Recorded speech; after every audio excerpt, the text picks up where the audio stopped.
Although the start of the stream is going to be Raymond's car. As per usual. Yep.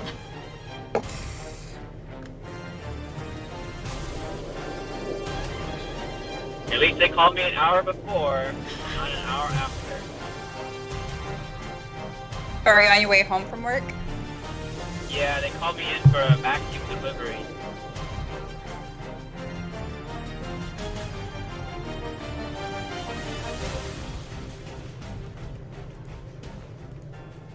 Hello everybody, and welcome to our weekly Dungeons & Dragons 5th edition online role-playing adventures.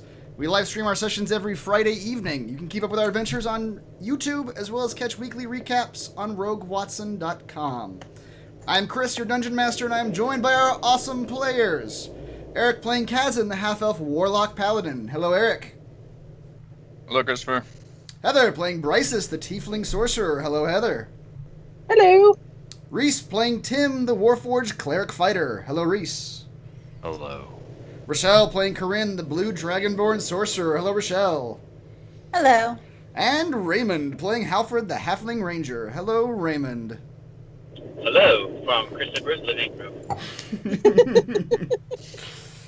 We use Roll20.net for our tabletop campaign, Skype for video chat, and I'm recording it all using open...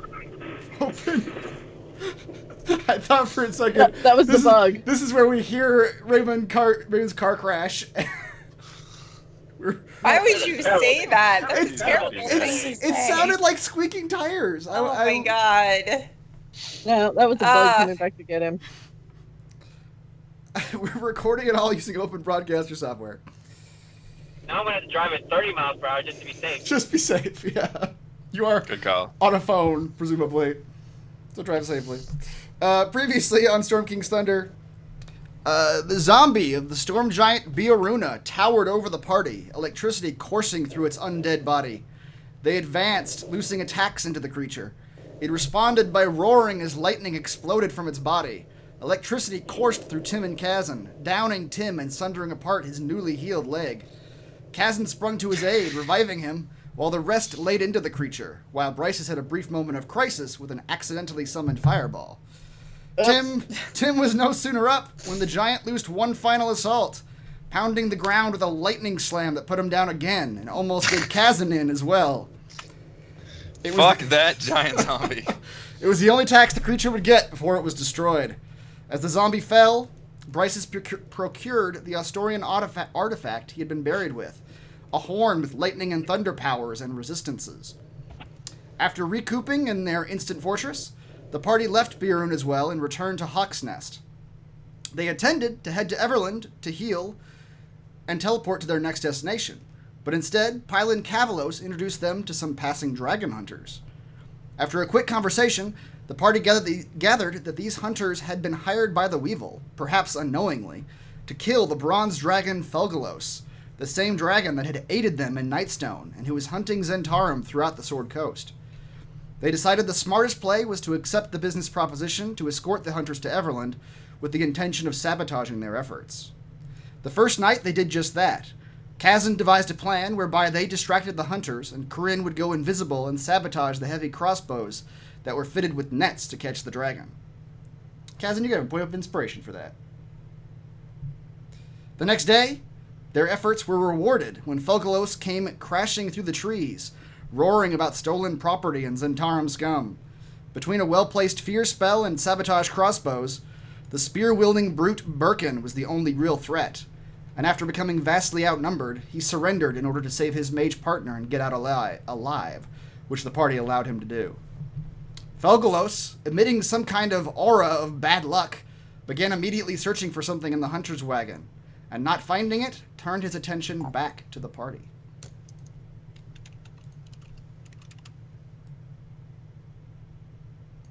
That is where you all are now. Yes, believe it or not, we left a person alive. You let someone go. Actually, all of them ended up alive. They did. Yeah, two of them ran off into the woods.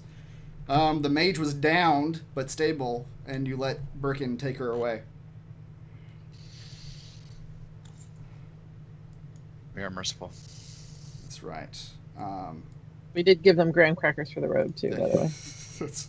Didn't you throw graham crackers at them at some point? I think that happened too. At this point, we could probably afford to hire our own mercenaries. Probably. Yeah, so... Oh, the one point that we need to discuss before you guys do much of anything... Well, you don't have to discuss it right now if you don't want to, but you guys got last session... this is particularly to Halfred and Corinne. The party got an artifact that the other three deigned to one of you two. And it was the Horn of the Uvar Rune, which had a few properties. You could blast it in an area to make a huge noise and deafen people. You can blast people back, and as long as you're attuned to it, you have resistance to lightning and thunder damage. So if one of you wants that... Lightning and the thunder. Sure, I'll take that. That sounds fun. All right. Horn of the Uvar. You can add that to your inventory, and if you need to reference its properties again, it is in the journal section under magic items. Okay, cool. Because all these Astorian artifacts have like 5 different paragraphs in them.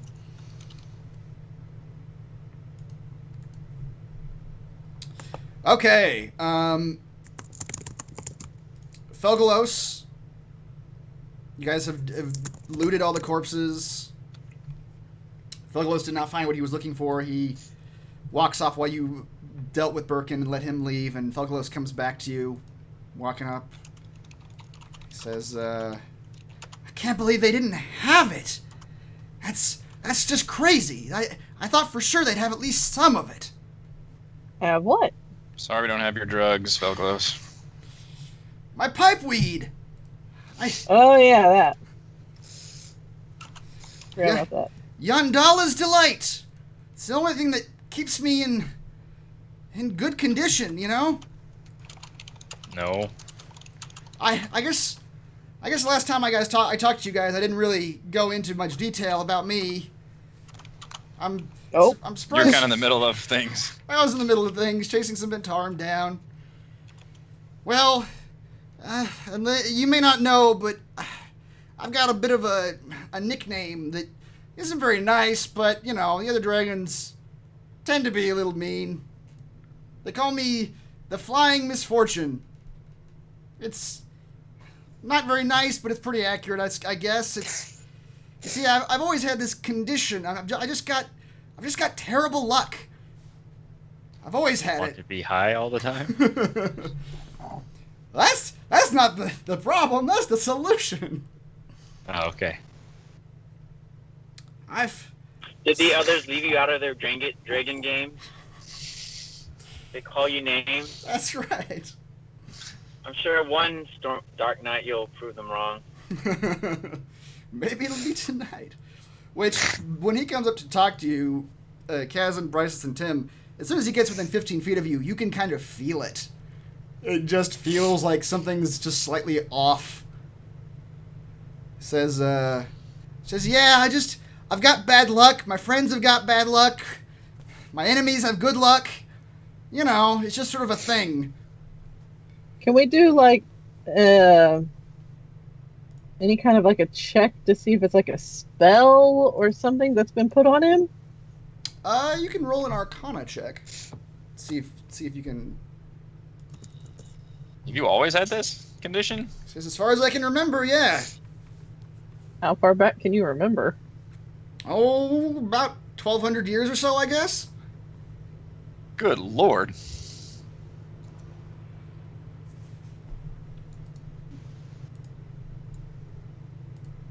I know nothing. You know nothing. Well, I like your optimism. Most others would just be hiding in a cave at this point. He says, yeah. Jazz is fascinated by this. He says, yeah, well, my mother was a very kind dragoness. She was friends. You probably know Yan Dalla. He's looking at you, Halfred.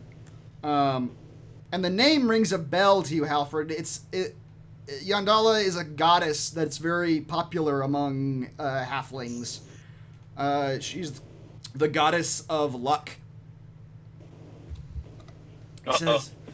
He says, yeah, my mother, I guess she was friends with Yan Dalla or made some sort of deal with her way back when. I don't know. But long story short, Yan Dalla gave her a pouch full of pipeweed. Refills itself every fortnight. And it cures me of my malady. Makes me regular, normal, just like anybody else. Not regular that way. It's good to stay regular. You got probiotics for that stuff now, man. That's right. Says I only gotta smoke it like once every few weeks or so, but if I don't, man, this condition comes back stronger than ever. When was the last time you smoked it? 6 weeks ago? You see, while I was out hunting Zentarum, apparently I was making, enemies, I guess. I guess it makes sense. Hunt them, they hunt you. Mm-hmm. Preaching to the choir, my friend. So I don't think it was the Zentarum themselves, but some allies of theirs somehow found out where my lair was and snatched up my hoard. All of it. Including my pouch of Yan Dalla's Delight. I go back for my monthly fix, and it's not there. And you thought these guys took it? Yeah, I tracked him back all the way back to Ascore.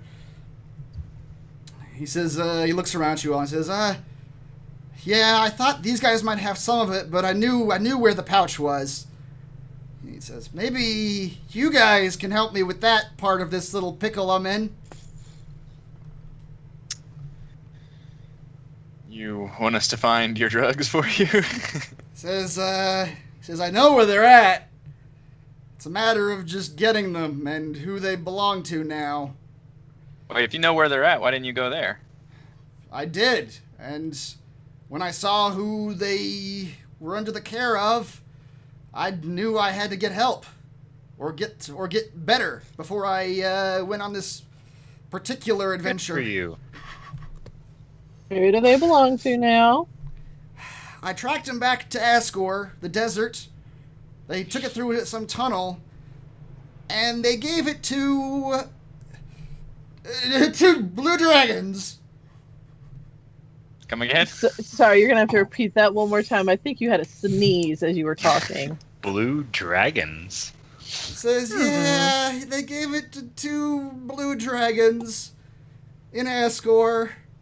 It's part of their hoard now. Bryce just immediately turns and looks at Corinne. I don't know anything about this. That's But- racist to assume so. Yeah, exactly. I'm offended.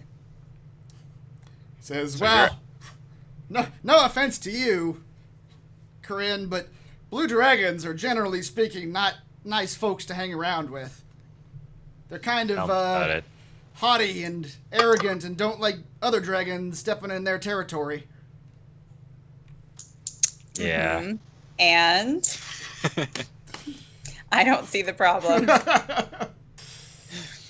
Says, well, on a good day, I could take either one of them in a one-on-one match, but honestly, 2 of them against me, or even one of them against me in my current condition, it's not going to be much of a fight. How big of a dragon are we talking here? Says, well, they're full grown. I wouldn't. They didn't seem. They didn't seem mature, maybe, but they were full-size dragons. They weren't young ones. Okay. That's bad. Says, yeah, that's what I thought too. Fantastic. Mm. Can you describe this lair location? Sure. It's you guys know anything about Ascore? Nope. I think I have a cousin from Ascore. Says it's a desert. Can you put us on the map? Is it on the map? Yeah, I'll show it to you guys. Guy with a hammer from there or something? Says it's used to be a dock city on a great big ocean. Then it dried up and turned into a desert, and now it's fully abandoned. You guys are here. Ascore, if you follow that road straight west all the way to its end. East, yeah. That's the direction. whatever. Versus Grand, I don't know. East west. Some things are interchangeable. He goes, now it's just a deserted bunch of buildings in the desert. It looks like these... Ascore is? Yep. No one lives there anymore. Oh. These... We need to update our map. These two particular dragons seem to be layering up in some old ships. Right off some old docks. The ships are just laying in the desert. Cool. The middle of the desert. That's pretty cool.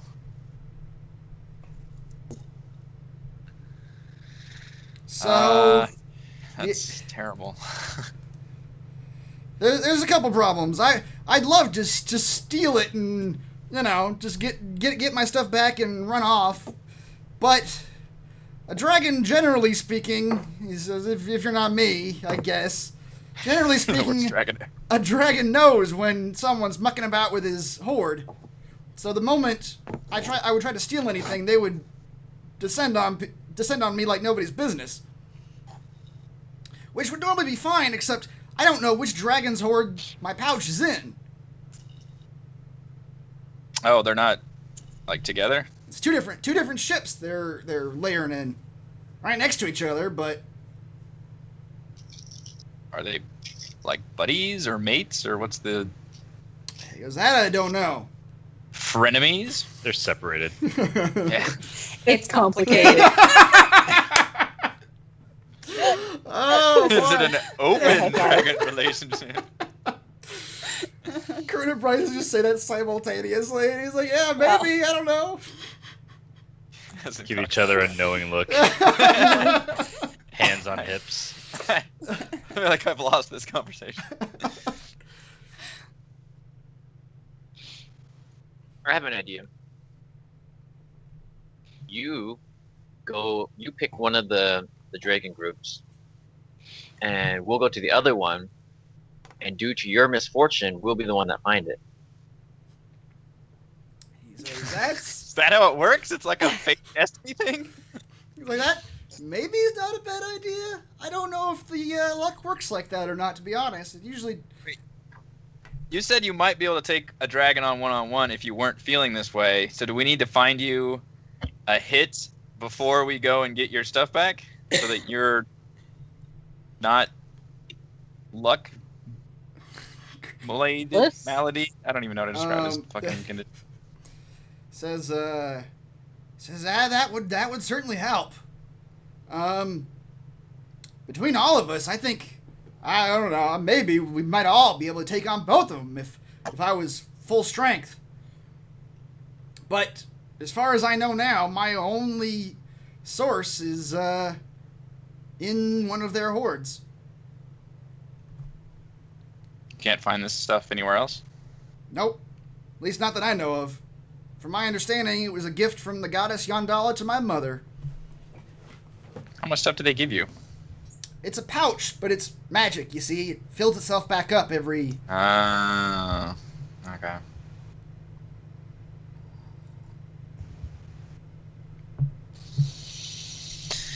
So basically, we got to go to Ascore, Yeah. find a dude with a hammer, get a pouch. Says, yeah, if at all possible, I'd say we need to do some sort of, I don't know, Nonsense. like heist type situation. Like, try to, I don't know. I mean, no offense to any of you guys, but we try to go in there guns blazing. That's not a phrase in the D&D world. Arrows. Fire, blazing. Fire, breath, yeah. blasting. I have a bad feeling we're just gonna be straight up electrocuted to death. All right, you probably haven't seen us operate, but we usually don't try and like kick down doors. We try and use some sort of tactics to put things in our situation. Don't worry. We've been electrocuted to death before. We know what that's like. Look at that man's leg. Proof in the pudding. Speaking of which, we probably need to. Do we have time to like stop in a town and heal our friend? Felgolos says, "Yeah, you guys. I mean, sure, yeah, absolutely. If you guys really, really will help me, and I would very much appreciate it if you would. I can make it worth your while too." Says, "But it's not time sensitive or anything. Just unless somebody kills me between now and then." What are the odds of that happening? With that I mean, that's true for everything in life, right? Well, I mean, the good thing is Corinne does have the horn. Mhm. So, and I have a feeling, well, would dragons be super conny? Hey, isn't she already immune to lightning? Now she's double immune. Now she's resistant to lightning and thunder. So I have a question. What exactly is my relationship as Dragonborn to dragons? Dragonborn, historically speaking, Dragonborn were created ages ago, generations ago, depends on Born, if you will. the tribe. Well, they weren't, the original Dragonborn weren't necessarily born, they were straight up created from ancient dragons in their image. And then they were, mated and had tribes and had more Dragonborn. The original Dragonborn are straight up created from dragons. Like, they gave them some of their essence to create creatures. Shaped by draconic gods or the dragons themselves, There you Dragonborn go. originally hatched from dragon eggs as a unique race, combining the best attributes of dragons and humanoids. Yep, that. So I feel like I maybe have a little bit of a problem with like attacking blue dragons when I am of the blue dragonborn tribe. Like that's conflicting me morally. He says, "Sure, I could see that." Says we don't have to attack them. I in fact I wouldn't suggest it if we can get away with not doing it. Pull a hobbit. Yeah, exactly. You've got invisibility. It's fucking sneak in there and Yeah, I think pilfer. kind of non-violent methods would be my way to go about this. Says I'm down for that, certainly. Until I smoke up a bit, I wouldn't want to fight him anyway. Yeah, let's all smoke up a bit. Says now, if you guys help me, all I want's my Yan Dalla's delight back. Anything else we grab from their hoard, you guys are free to keep. And I don't know if you know, but dragons keep some mighty fine hoards. I have heard this. I mean, yeah, the loot could be good. It's a little out of our way. There's a whole giant crisis going on. But, I mean... How often do you say you get to fight a dragon? Yeah, you're one of the... I mean, we've been cultivating some good allies, and you seem like a good ally, so... I like you guys too. Excellent. He says, All right. I tell you We what. were going to go to Everland to heal Tim's leg and, I guess, check in with current events. And then maybe from there we can fly to Ascore. Says that sounds good to me. I'll meet you guys at Ascore. He gives you some directions. He says if you follow Should we touch down, like... Yeah, he says when you guys get near Ascore, when you follow the road dead ends at the mountains, at a mountain range. He says there's a tunnel entrance right at the end of the road that leads into the mountains. That tunnel leads directly to the docks where the two blue dragons are nesting. So I'll just hang out near the entrance to the tunnel for you guys to get there. Are there any other information you can tell us about that area? Any bad things, Says hazards, or I didn't spend a lot of time looking around the place, but it's a lot of empty buildings. Yeah, there used to be some kind of dock, I think. There's the 2 big old ships that the dragons seem to sleep in. That's about all I know. The tunnel to get there is about 1.5 miles, 2 miles long. Wow. He says, thank goodness I chose to walk in there this way.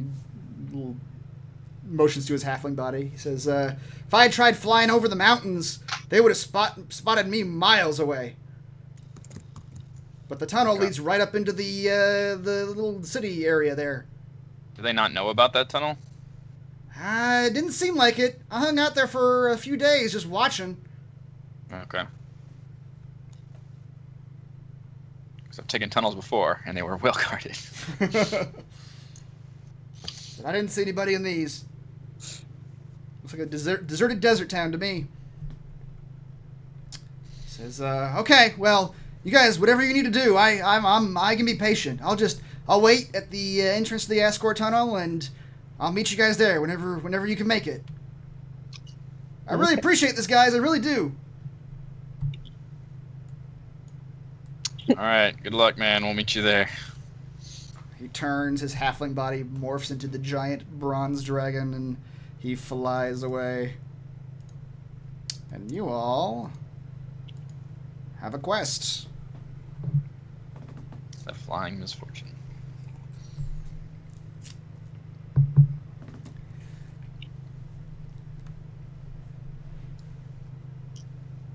All right.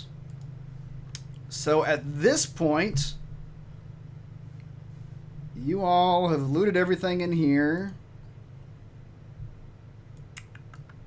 Take you back to the map.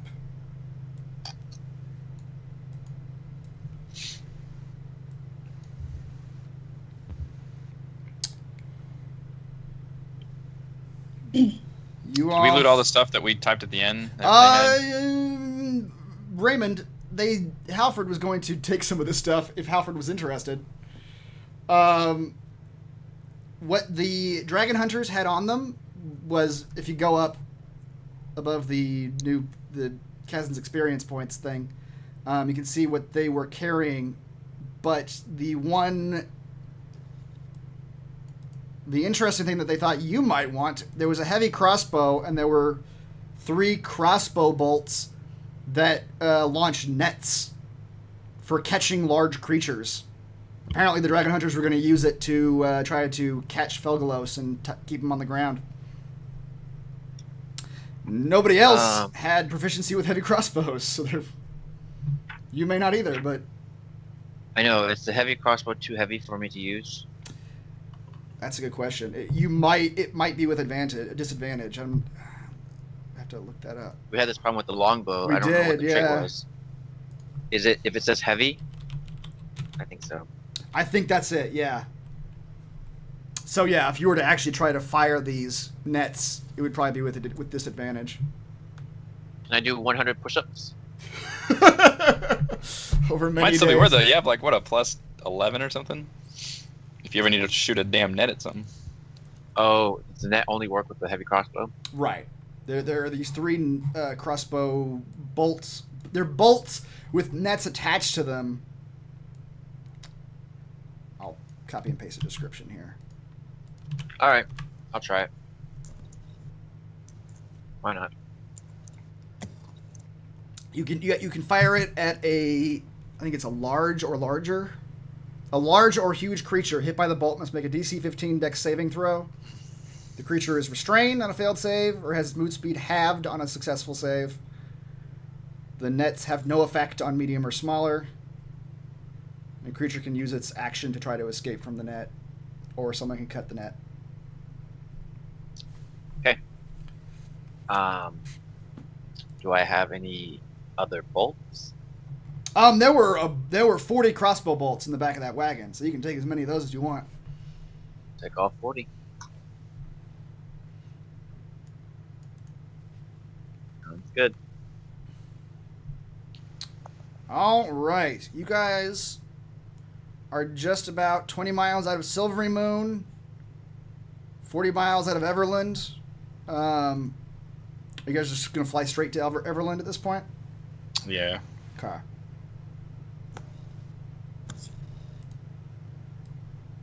Let's say you guys, I don't know what time of day it was exactly, but let's say, I'm going to say it was probably midday, and I'm going to say you can make it back. It's nighttime by the time you get there, but you're able to make it there in the day.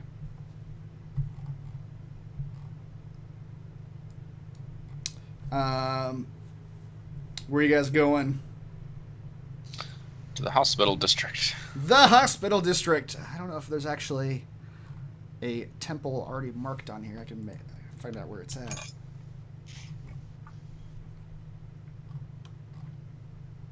Please hurry, my leg is dying. You get directed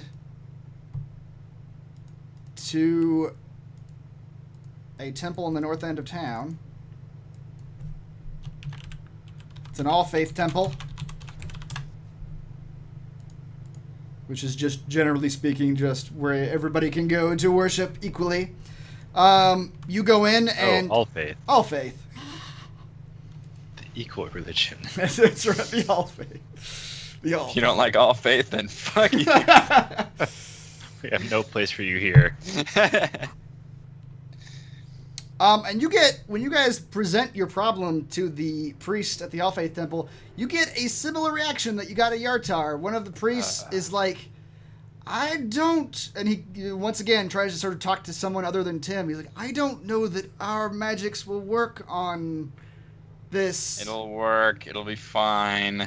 Look, I know what I am now. Just do it, all right? You not. Yeah. Tim's You lost doctors all not talk patience. to each other. There should be a well-documented case by now. Peer-reviewed. Oh, he says, all right, well, it's 450 gold for the greater restoration.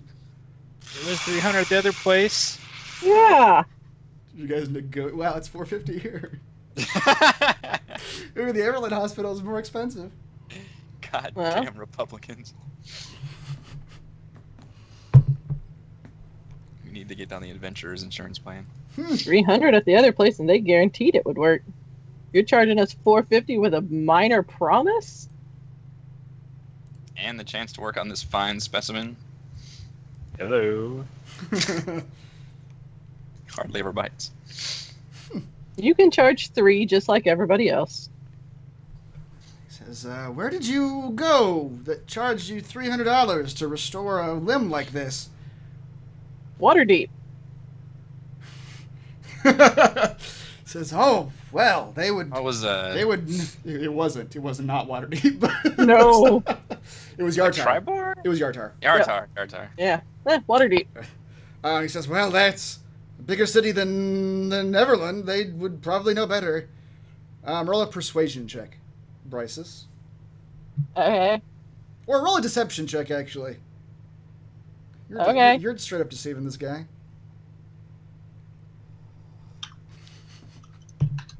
He doesn't believe you. Hey, I got a point of inspiration I can use. You're good. Hang on. You want me to just cast suggestion on this fucker? No. Let's see if it works. Yes. I could If it suggest you doesn't do work, it. if it doesn't work, then yes. Alright. That works better. He says, yes, I suppose without a guarantee and with you having visited more competent temples than this, I suppose we can discount it to 350? 3? 3 is edging into our material costs. 305. 305. Oh god, please let me please let me mind fuck with this guy. You get materials plus labor. Says, Covers both. five, with a small- five with a gold small- in the Is labor. Tim the materials? With a small profit for your worldly goods. Roll one more. We'll put the logo of the All-Faith Temple on our wagon. When's the last time you've been able to experiment on someone? And a construct at that. in a moral-free gray zone.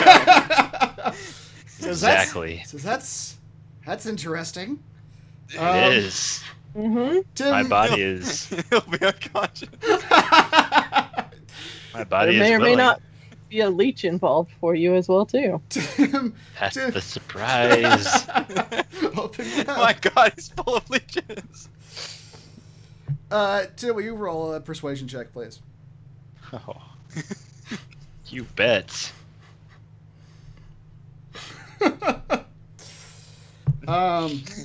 He's just deadpanning all of it. Says, I could go maybe as low as 340. That's as low as I can go. Kazan puts a hand on Bryce's and Tim, staying behind them, and just kind of has his eyes glow. Destroy a little his bit. mind. Not giving us that 30-piece discounts. I will melt you from the inside. You will spend the rest of your days as a 6-year-old girl. I want you to know you deserve this. That'll teach him a lesson from the graham cracker crew. Always offering graham crackers. He will attempt to suggestion, which the guy does get a saving throw. Okay, hold on. The suggestion is, what's the guy's name? Do we know? Bob. Sir. Barian. Ah, it's close. Yes.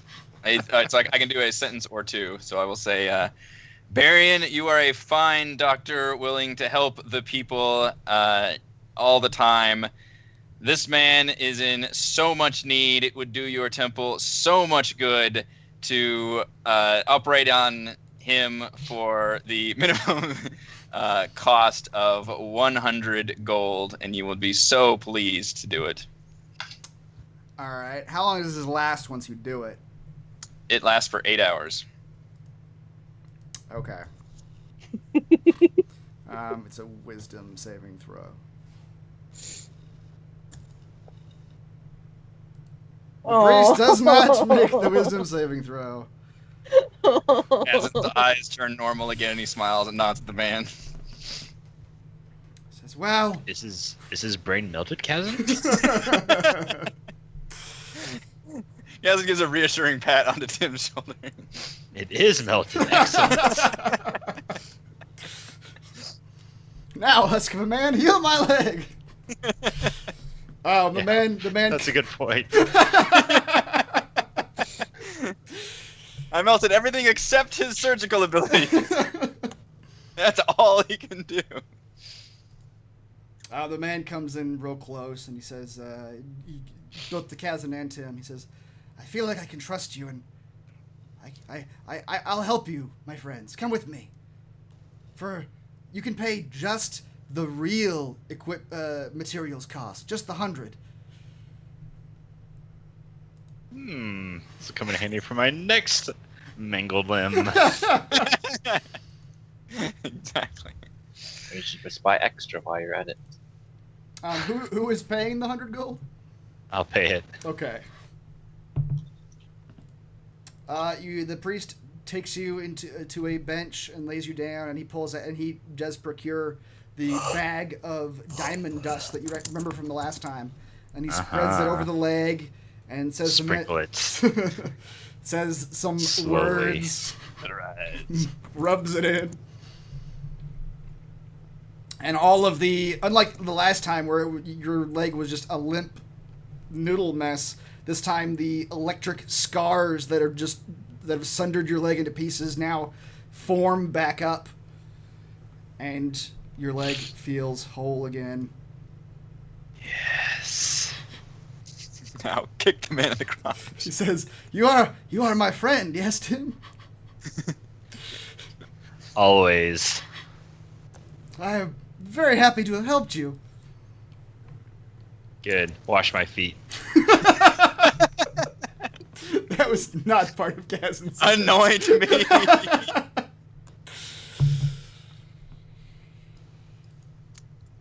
I would like to sell my tiger's eye gems if I can.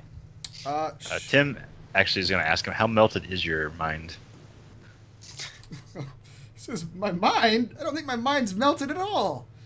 I'm just helping my friends, as Kazan suggested I do. That's all. Pity. I think Kazan lied to me. He promised me melted minds.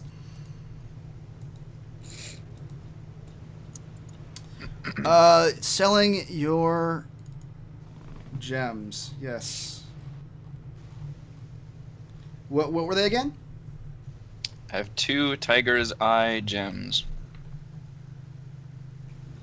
Got at some point. One of us got a scroll too. Did anybody know what scroll that is? Oh, sure. Yeah, who took that scroll, by the way? Just says 3 garnets, 5 tourmalines, and scroll. Yeah, it was a scroll that you're going to have to actually study for a bit. Oh, I did. Unknown scroll. It is a scroll of protection from... Leg healing.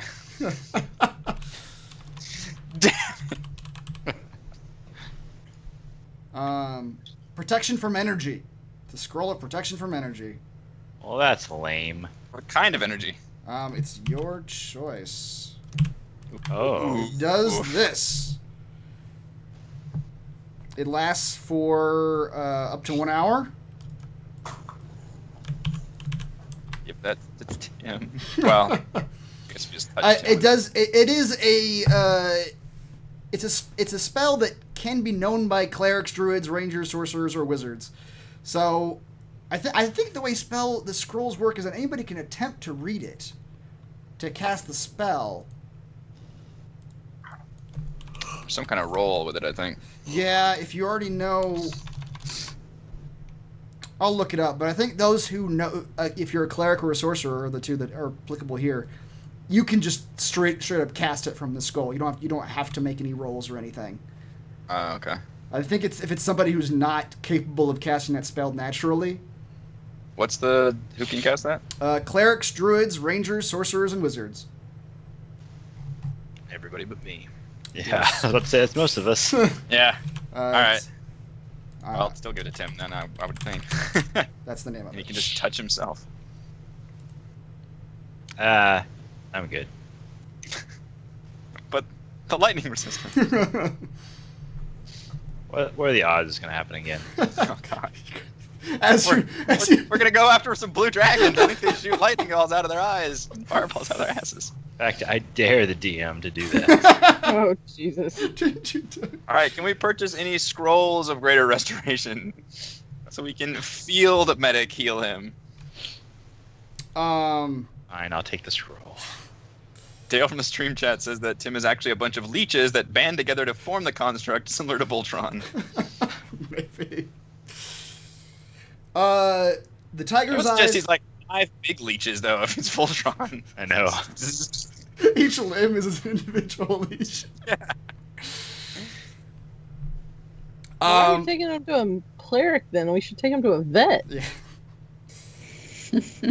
You are offered 10 gold pieces apiece for your tiger's eye gems, Chasm. 10 apiece? Yep. That's terrible. 20 gold. Alright, I'm in the potion buying business. Or possibly, well, yeah, potions. Scrolls.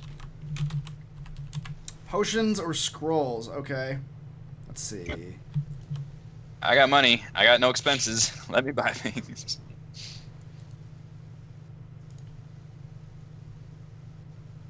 Excuse me, sir, do you have any steel legs I could purchase?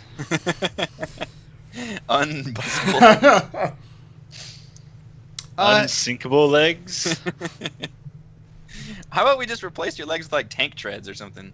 That would be awesome. That would be awesome. Just add a giant gun. I just become a tank. Can I become a tank, please? Horrific death ensues. New character class. Tank man. No, tank girl. That's something else entirely.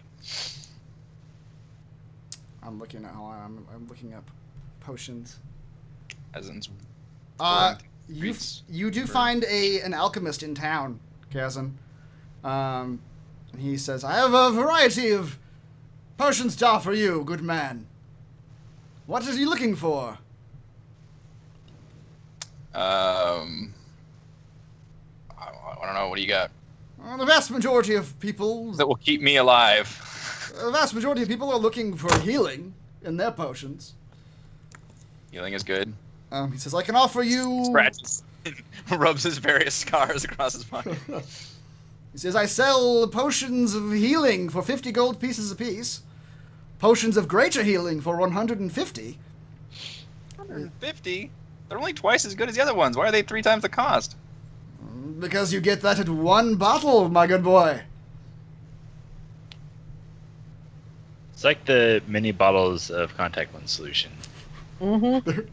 That's right. It's all in the packaging Yep. and convenience. Damn, they're sexy, tiny packaging. And then they still screw you because it's only 2/3 full. Just like potato chips. I was about to say the potato chip reference. Says, Damn you, Lays. Says if you're interested in staying... Military industrial lays complex. That's right. Half-filling air. Says, if you're interested in avoiding the fight altogether, I have this little number. And he pulls out a little blue potion. He says, this is a potion of invisibility. Selling this for 180 gold pieces. You can already do that, though. We can. Say, Having extra next. might be useful. Yeah. How much was it? 108? 180. 180. God damn. Potion economy is Potions insane. are not cheap, yep. You could buy almost 2 legs for that. I need to suggest to all these motherfuckers to give me all that. Yes. Melt their brains. Says, I can see you're even more discerning still. I have an even rarer potion for you. This, and he pulls out a potion that looks like it's like black and white ink, is a potion of blur. Any creature who attempts to cause harm to you will have a most terrible time doing so. Can you be more specific than that? I'll give you the potion of blur. Renders. The man gets out his booklet Yeah. and leaps through it. I don't want your PR talk. Give me the raw data. For up to 1 minute, any creature has disadvantage on attack rolls against you.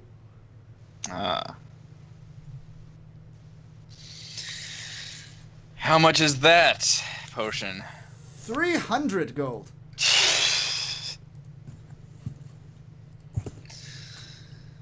Oh man. You're the one I who thought I wanted to had a lot of spend money, but apparently I did not. I didn't have potion money. You underestimated the potion economy. I really did.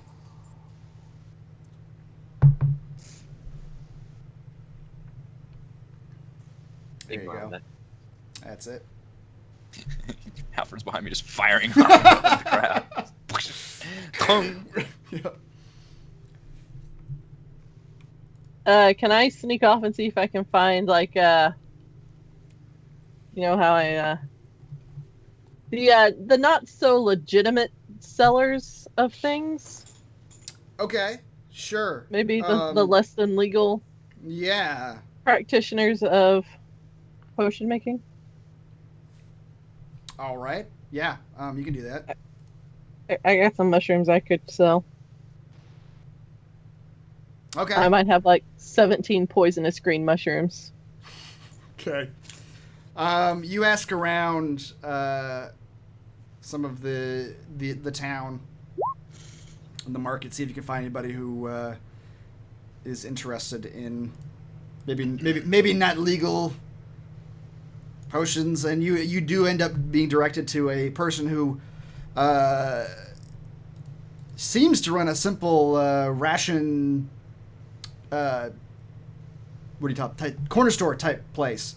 But you were told that they deal in other things too if asked about it. And you go and talk to that guy. He says, "These are poisonous mushrooms, you say?" Mm-hmm. Do you know exactly what kind of poison, what they do? I don't recognize these particular variety of plant. They do that. Take 1 poison damage. You're poisoned for 1 hour. Okay. And they stack. Says indeed. 17. They're This is a long time ago too. It was like the first dungeon, wasn't it? mm-hmm. Like the Wow. Nightstone caves. They've only been growing in potency. They've been maturing. Reproducing. Says, well, yes, They're I in suppose. college now. Suppose I could make a few potions out of these. I will offer you 50 gold for the lot. Gold. All right, he gives you 50 gold, and you give him 17 in your mushrooms. How much is the fish pincer staff worth? You take it to an arms dealer in town. Someone who's like a blacksmith who sells his wares, and he kind of laughs at you.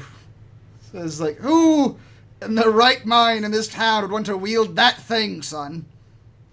You don't have to wield it. This is a trophy. This is from the dreaded fishmonger that we slew. It was in the sewers of a city. Says, "Well, then go try to sell it to some rich fool who wants to hang on his wall. I deal in practical items here. Do you know any rich fools around? Do you have any suggestions? Not that I'm going to put my name behind when you go knocking on their door." Hey, we never had this conversation. If that's what you want. So, my less than legal friend that I've made, I'd like to know what potions he may or may not have available. Sure. He says, you're interested in, I've got some basic poison, which is what I'll be making out of these mushrooms you sold me. Mm-hmm. I've got this little puppy, pulls a little vial. This is pure acid right here. Not an actual puppy. I was really afraid you were going to say you pulled a puppy out of a closet for half a second. Watch the poison work on this puppy. Oh my god. No. That's so fast acting. Good lord. I'll take 10. Hey, talk to me of this acid. Because I've also got some antitoxin if you're Antacids? in danger of ingesting poisons. Not in danger of ingesting poison. I'm interested in the acid, though. Yeah, acid vials. I will copy and paste.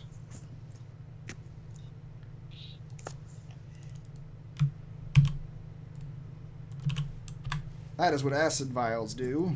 You can throw it at people. It shatters in their face. That's actually terrible. Where's weapon? Hmm. Do you have a spell that does that? Yeah, I think I do. I think I have a cantrip that does that. Yeah. What happens if they ingest it? They probably straight up to take the damage. Continue to take the damage. I don't know. I can't imagine anyone would voluntarily take it. It's very much a bubbling green vial of fluid. Okay. Well, now there ain't nothing a southern merchant can't sell. It's gonna get you so jacked.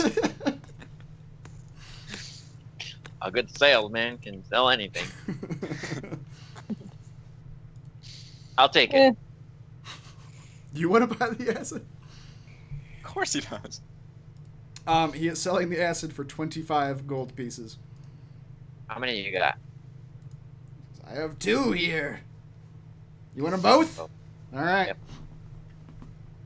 Which I imagine Halfred was just standing behind Bryce's the entire time she was doing all of this. Quiet. Yeah, I'll take him. For reasons. We're both shocked that we hear a little voice come from behind us. exactly. All right, I will get a potion of greater healing. Okay. I'm gonna try to haggle him and get the potion of greater healing, and then get the potion of healing for like half off or something. Do it like the potion of greater healing and a potion of healing for 175. Roll a persuasion check.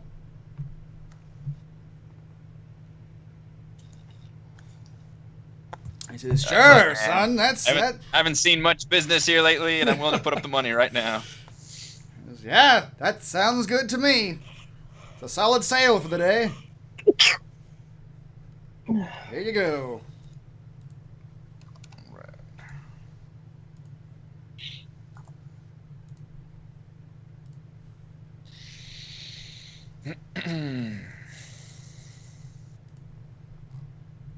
All right. Anybody else doing things in town?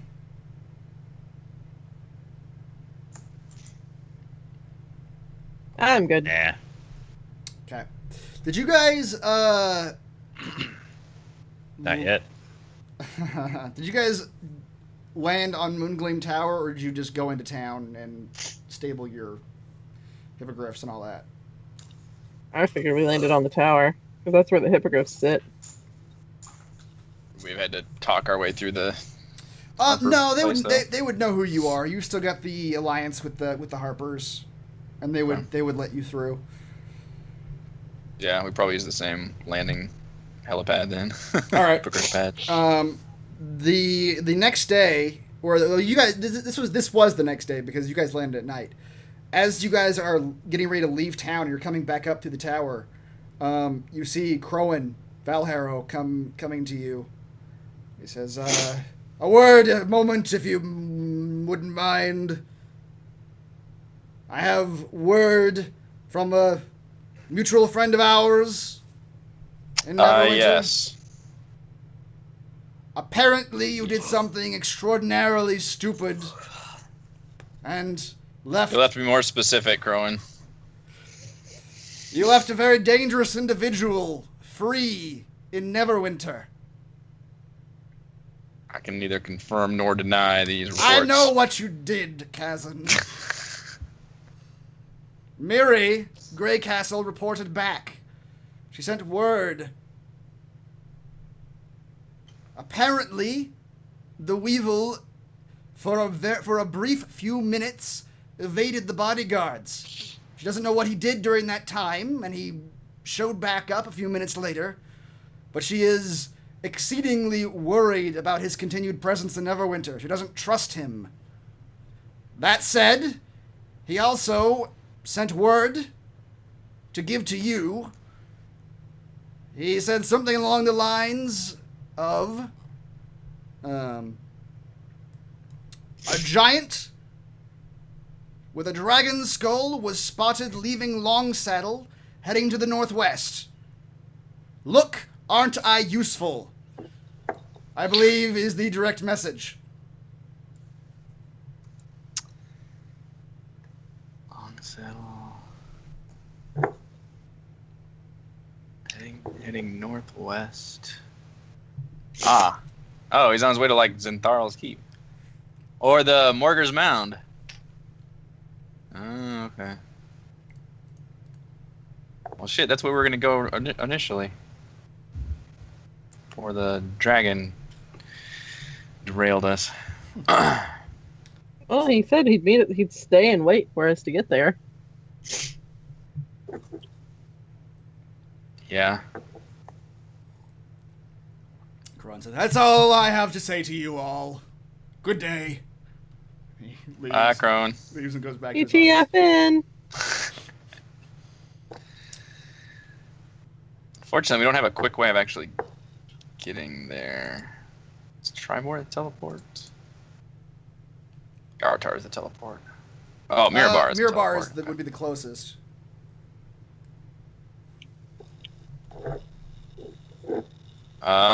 What do you want to do? Do you want to continue on the dragon desert thing, or do you want to meet up with this giant?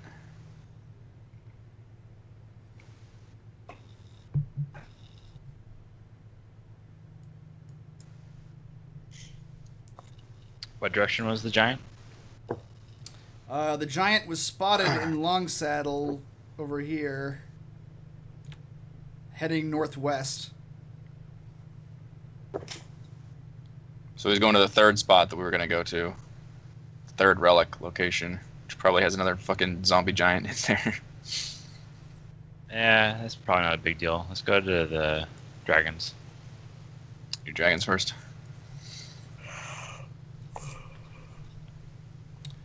To the dragons it is.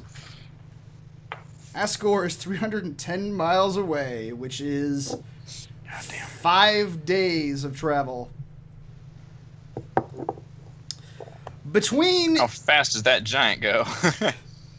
between your hippogriffs and your instant fortress, I am comfortable simply waiving these 5 days. You guys have a uneventful 5-day journey, passing over Jalanthar, over At this. some point, Kazan's replacing his command spell with Cure Wounds. Okay. Sometime For in the some night. Added, yeah. Over the course of the days. Added backup healing. Just in case our healer goes down, which is very rare. Never happens. Yeah. At the end of the 5th day, you approach the end of the road that leads to Ascore, and sure enough, you see a mountain range in front of you. I'll read you the description here.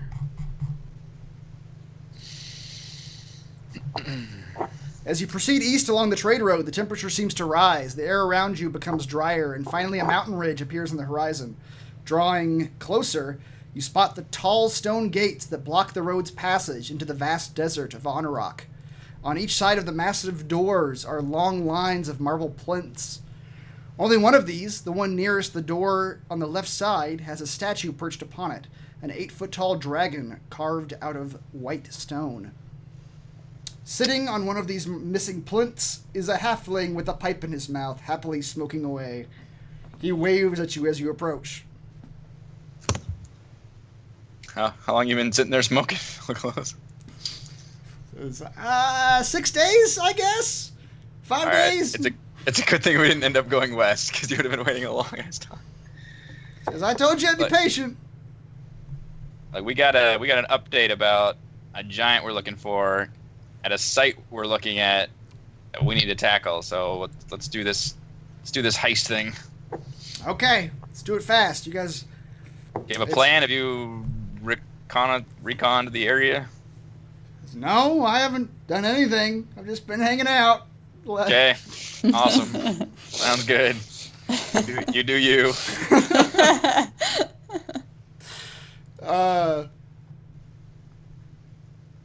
Okay. He says, yeah, he says through that entrance there is the tunnel. It goes for a couple miles, and then it exits out into the desert, into the desert city, I suppose. Do you know if the dragons are more active at day, at night, time of day kind of thing? He says, well, they sleep during the night. In the daytime, a couple of times I saw them just sort of flying around. I don't know if they're playing or sparring or what they're doing, but they're just... You are a dragon, right? Like, you can tell what they're fucking doing. I don't have a lot of friends. Oh my god. I don't really fit in with most dragons. Alright. That's fine. You're our friend, Felgolos. Thanks. We're doing this. Tim's shaking his head. Not my friend. Especially not when Tim loses his other leg to a dragon blade. You all continue. You guys pass by these are going down this road. These marble plinths are huge, and they're mostly destroyed. The last one, like I said, on the right, it does seem like a remarkably good condition dragon, carved out of some white stone. But you're able to nothing really happens. Alabaster? Maybe. But you pass through it and enter into this tunnel. You entered into the tunnel, but the tunnel is not wide enough for your hippogriffs. So, presumably, you will have to leave them nesting outside or waiting for you. We don't have to like stable them or tie them up or anything, right? They're okay with just chilling. They're okay with just chilling. Yeah, they're Okay. they're trained enough to where they will wait for their master's return. All right. Okay. As you guys are traveling through the tunnel, Presumably, at some point when we're in this tunnel, we need to try to like once we get to the end of it, we'll probably wait until like nightfall. Like try to scope it out a little bit during the day, but then probably wait till night before we actually approach the ships. okay. Yeah, it's daytime right now, but yeah, you head into the tunnel.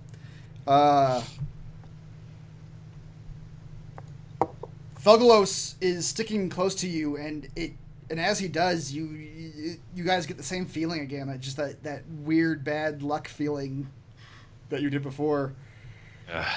He's just chatting you up, asking you things like, "How was your journey? How was Everland?" Uneventful. Oh, okay. Next. You're 1,200 years old. Can you tell us anything interesting about anything? I don't know. What do you want to know? Not much has happened. Is Yeah. that what you're gonna tell me? All right. What do you know about an ordning? I don't know. Just some stuff. Ordning is the giant thing, right? It's the giant's Yeah. power structure, right? It's how they keep all the giants in line. Are you aware that that's been like sundered? So he kind of cocks his head and like he's thinking. He's like, that would make sense, wouldn't it? I hadn't thought of that before, but that might be why the giants are all going crazy, right? I think so. Okay, that's good to know. Yeah. As you guys have been walking for about half an hour, and suddenly It is like pitch dark. it is. Tunnel. It is. Okay. And you hear the ground starts rumbling, and you hear what feels like an earthquake, and around you rocks start falling from the ceiling. At first small ones and then bigger ones. I'll need everybody to roll a DC 13 dexterity saving throw with disadvantage as you feel the bad luck aura. Can you have double disadvantage? Why do we hang out with this guy? Disadvantage. Yep. Yeah! Wow. Yeah, you made it with disadvantage. Wow. That's a killer. All right. The rest of you that's not very much damage. Get struck by rocks. And God, almost take everybody but me would have passed, but without the disadvantage. Oh wow. And take 4 damage apiece. Felgolos also takes a hit to the head. Ow. Did we have a long rest since the last battle? Yes, you have. Yeah. Several. Yeah, you've had like 6 since your last battle. Yeah, dude, we also traveled for like 6 days. It's been a week since the giant.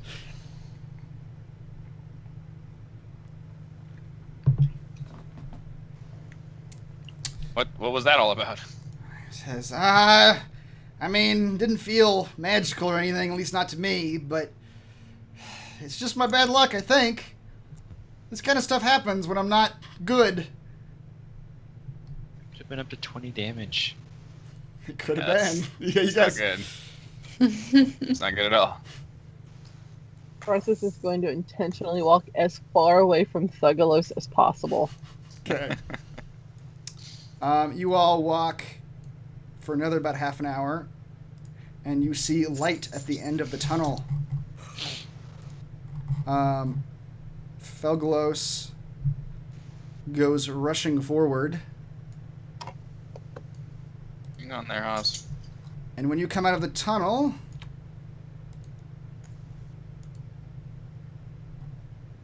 make sure all the settings are correct. You see just desert in front of you. Wow. I'll read you as you. This is the spot. Yep. You see windswept buildings and sand everywhere. Most of the buildings look to be just completely destroyed, or at least sections of walls are missing. It looks completely abandoned. It's about midday, and in the distance, very far away, you see in the sky what look to be two large shapes just circling and strafing each other. The Felgolos backs up back to the edge of the entrance of the cave. Says, that would be them. Okay. Now, do dragons have any way of detecting invisibility? That's a good question. He is the chat. He's the anti-Falcor, because Falcor is like a good luck dragon. Felgolos is anti-Falcor. Never-ending story. He says, well... Hashtag. says, I can see basically anything within 60 feet. Invisible. Basically anything. Yeah. Nothing like that really gets away from me at that range, but those guys have got to be, what, a mile away? Yeah, there are ways. So why don't we just go invisible and run and get the stuff now and then run back out? That is certainly an idea. Says, yeah, and we can certainly do that. Once we start grabbing their stuff, they're going to know we're here, though. How? Dragons have a connection to their hoard, yeah. Okay.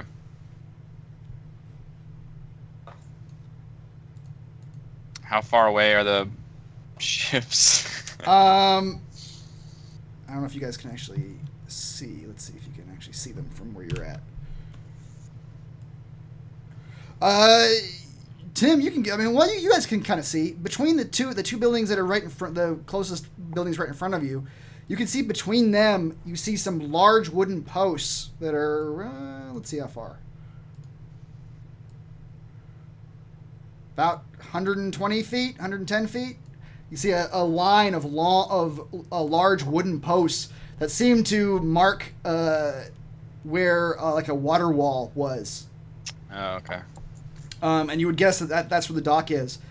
You can kind of see beyond those posts. You can see what looks to be the mast of a ship, long, rotted, and wood is old and brown, kind of sticking up at an askew angle.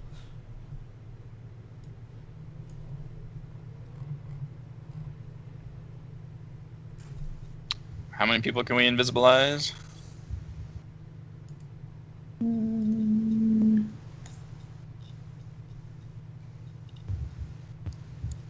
Let's see.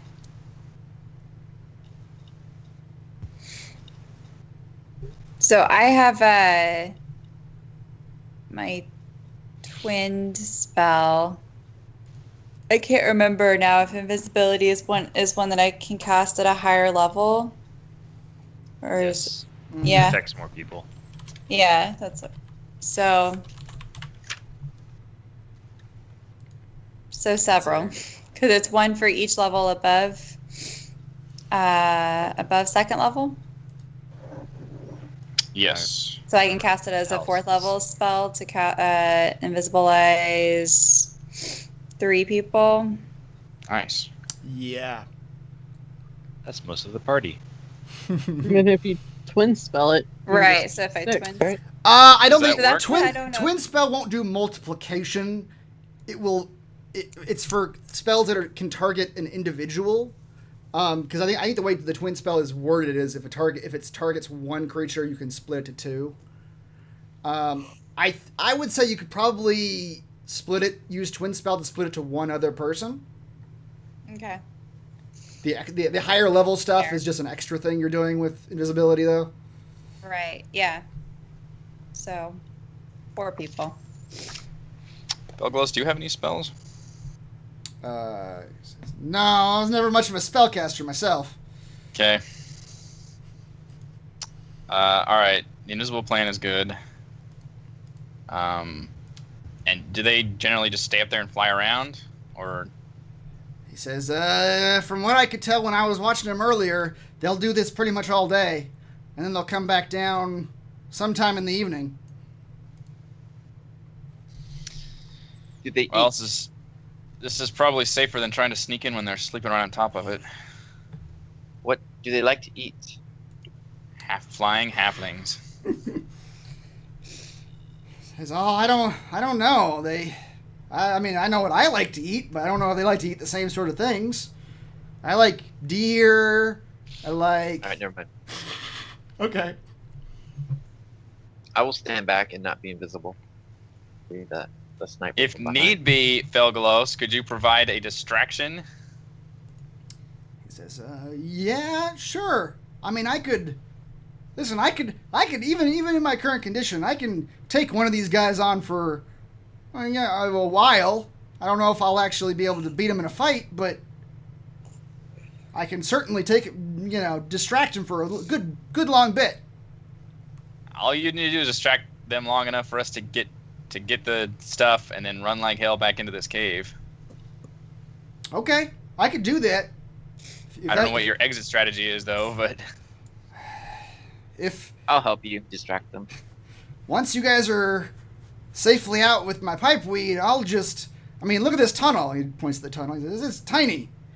He goes, "Well, us dragons don't have much of our abilities once we're, in other shapes.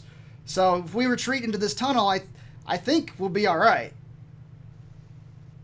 now this tunnel would it hold up if the dragons start crashing into it? We'll find He sort out. of shrugs his Got a little bit of a yeah. I don't want to get buried alive in here, man. Especially with your malaise. So that's a good point. I mean, hopefully, by the time we're in the tunnel, I'll be able to get some of my pipeweed, and I'll be all right. Tunnel of smoke. All right. So what is the plan? He said, Felgolos says, the invisible thing, I like it. It's good. Those of us who aren't, though, I wouldn't spend too much time out in the open. From the distance those dragons are at, they won't be able to see much clearly, but if they come looking, they're going to be able to spot us. Okay.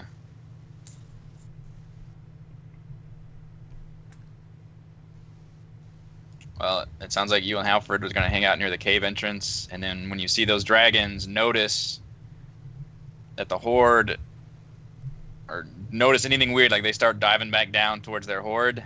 That's when you guys spring into action and do whatever you need to do to distract them, and essentially just provide covering fire for us. But ideally, not lead them towards this spot. Also, I don't know how you're going to do that, but you don't want to just stay here and snipe them, because then they'll, if they're here at the entrance, then we can't retreat to here. He says, "Yeah, I mean, I would guess." He looks around to all of you. He goes, "No offense to you. I mean, I like halflings. I mean, look at the form I chose." He says, "But I think I should probably be the last one out. I can take quite a beating before I go down. Yeah. So maybe I don't know, we'll distract him out and about somewhere. Sounds Yeah. good. And once you all are safe, I'll come diving in, and I'll change form, and I'll come in the tunnel too." Halford can fly, if that makes a difference. Wow, really? That's pretty impressive. Also, he can shoot nets, which may also be in handy. I don't know. That might be. He got the nets that the dragon hunters are going to use on you. Oh, yeah. Well, listen, if you four are going, then I'll just rely on you. He points to Halford. You just tell me what you need me to do, and I'll do it. Kamikaze. Without dying, presumably. I would like to get my pipeweed back and come out alive. That's a big ask. All right, so we're going in. So, yeah, do we want to split up, or all four move from ship to ship? The problem is if we split up, we're not going to know when one person takes something and those dragons start acting. I guess we'll hear something, but Felgolos says, "I think you'll hear something." assuming these ships are more than 30 feet apart. And they are.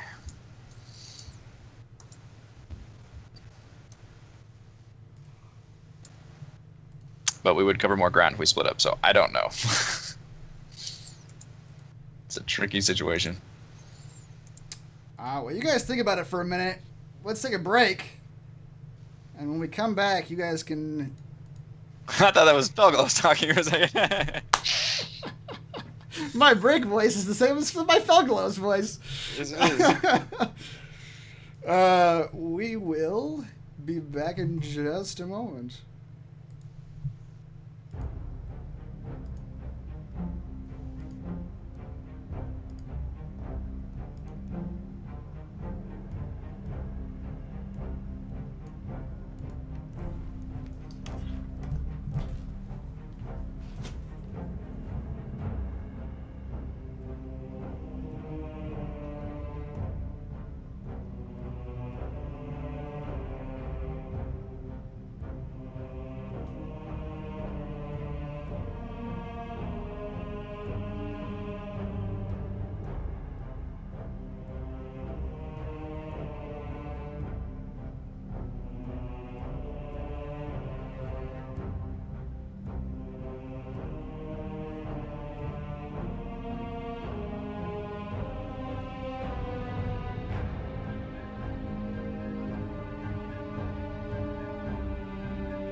I'm not gonna eat this. This is disgusting. How disappointing. That's when the audio started back up. I'm not gonna eat this. This is disgusting.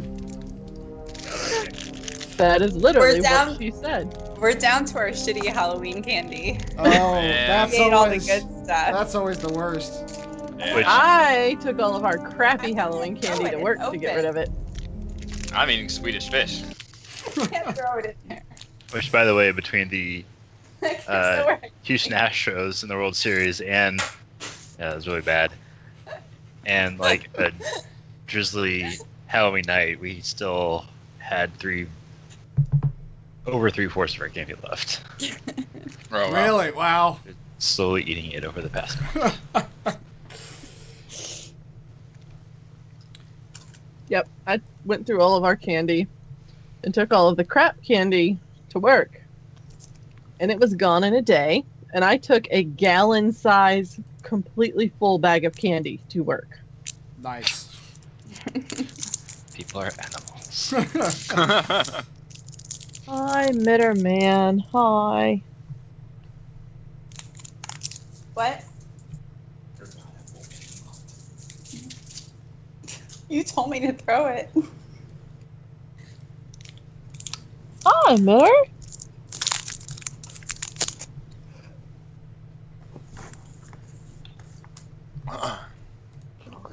Handsome boy. All right. I see So Raymond milky. contemplating returning to his computer. He's thinking about it.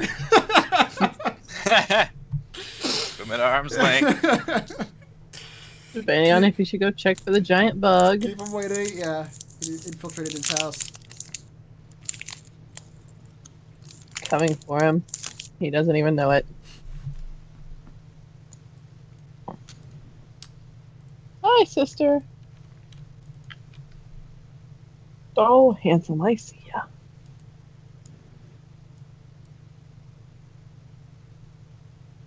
I know. Hi, guys. Hi. Okie doke. You guys are surveying this ruined city before you. Desert swept. Docks, ships out in the sand. And I believe, Corinne, you were about to cast invisibility on a bunch of you. Yeah.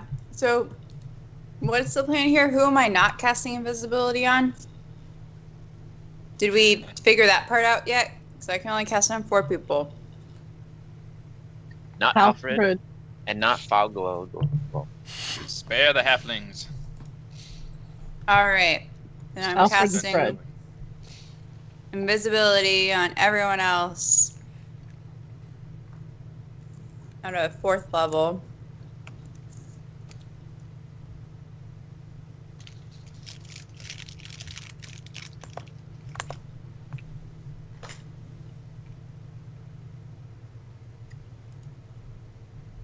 We got 1 hour. Yeah, all right. Or I guess I once we're in do- the ship, probably didn't matter. Yeah, I do think we should possibly stay together because at least we're stronger if we're all together. Just in case. That is true. We should probably agree not to grab anything. So, I'm gonna ask Felgolos, can they sense I can't make when that agreement. somebody's near the hoard, or just when somebody takes something from the hoard? So that's a good question. Yeah, it's kind of pertinent right now. I would think, just from my past experiences, when people start messing with your stuff. Okay. So we can go in there, we just don't touch anything until we're ready to People are magic. roll. Yes. What about magic? What about it? Like a mage hand. Not a person. Well, when I can only speak to myself. When I got stolen from, I knew that my stuff was gone. It didn't matter who it was or what moved it. I just knew that it wasn't where it was supposed to be anymore. Okay. Alright, so if the first treasure hoard doesn't have the damn pouch, we can't take anything. We gotta go to the second one. Or at least split the party and the other half go to the second one. Yes.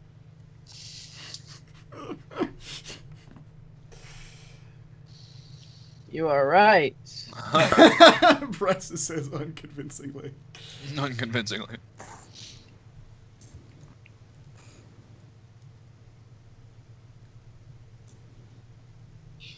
All right. Which ship we going at? I don't know if you can even see both of them from where you're at. Kazan. You can see them both. To the south, you see what looks like just the I don't know ship terms, just the front of a ship that seems to be angled. Bow. The front of the ship. The prow. The bow. Bow. Okay. Bow. And it seems to be Prow. sticking out of the sand at an unnatural angle, like. Angel. That's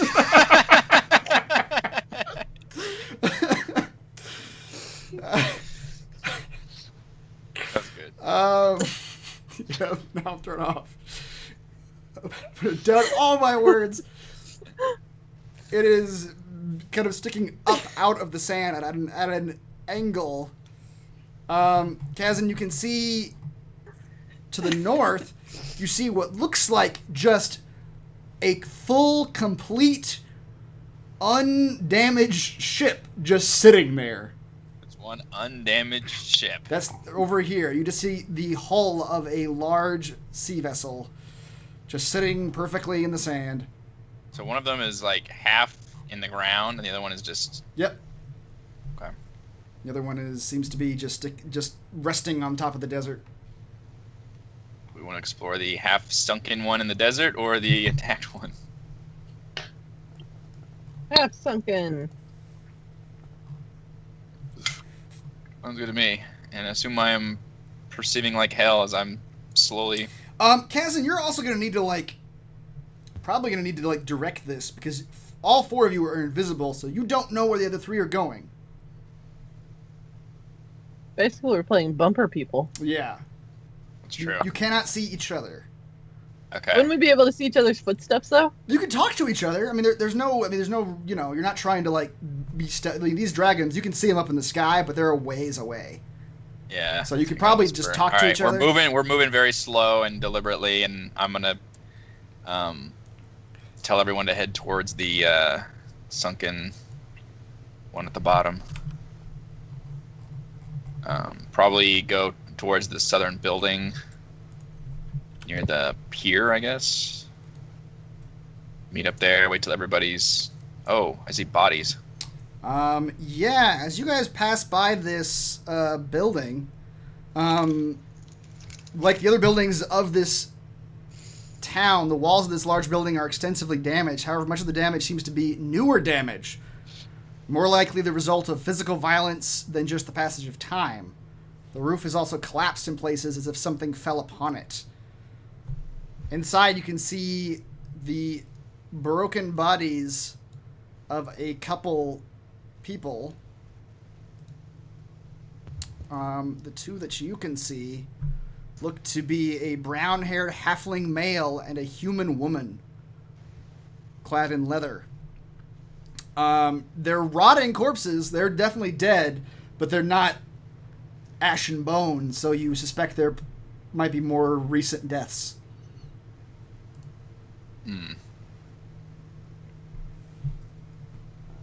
I can interact with stuff and stay invisible. I just can't attack or cast spells. That's correct. Okay. I'm gonna whisper to everybody that maybe very carefully just check these bodies. Okay. Hopper flies up. Alfred could not stay behind. Halvard, you need to not get spotted by the damn dragons. They're like The a mile entire away. thing falls apart if you get spotted. Felgolos Not just really. said they will fucking notice anybody. After Felgolos, the distraction. from behind you, Felgolos says, just don't stay outside too long, man, okay? That's all. As long as we're, not walking around wide open in the desert, I think we should be alright. Alright, fine. I'll land. So why don't we leave the bodies for Halford to check out while we go to the boats? Okay. It gives him something to do. Yep. Sounds good. Instead of flying in the air we are trying on a to time distract crunch. the dragons. Yeah. Yep. All right. Yeah. Woman. Stay. You guys go building the building and check shit out. That sounds good. Let's head our way to the pier, I guess, the dock down here. All right, Halfred. Yeah, you see a third body in the room north of you, and it is an older woman wearing brown robes.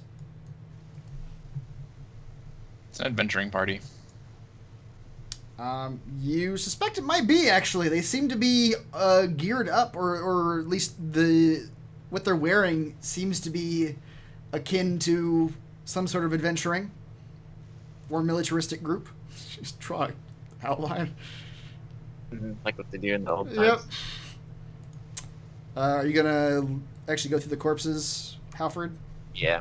While I'm drawing the line, I invest once. Okay. It looks like these bodies have been picked clean of whatever they had on them at one time. Their weapons, their armor has been taken. As you go through the bodies, however, you notice the woman in the brown robes has a necklace that was tucked into her robes. And it is a necklace with the golden heart symbol of Soon. You can roll a religion check to see if you know who Soon is. You do not, but it's a... Oh, shoot. Oh, wait. That was disadvantage. That was accident. well, Felgolos is standing right behind you. Fucking up your knowledge. Get away from me. Oh, okay, sorry. I forgot about gods. I'll step outside. You can try it again. No, it wouldn't make sense in the game. You just forgot because Felgolos was too close.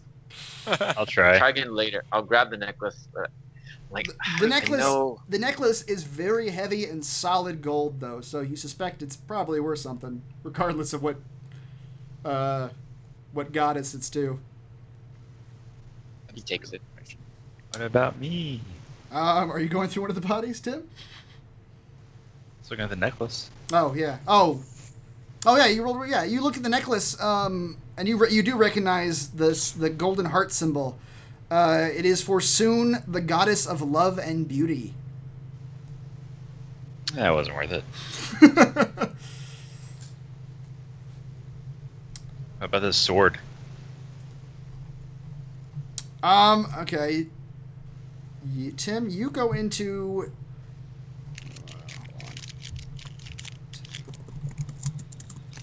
You walk into this room, it looks like you're in what looks like it used to be an armory or a weapon shop maybe, but it has largely just been destroyed. There's debris and sand everywhere. The door is buried beneath the sand.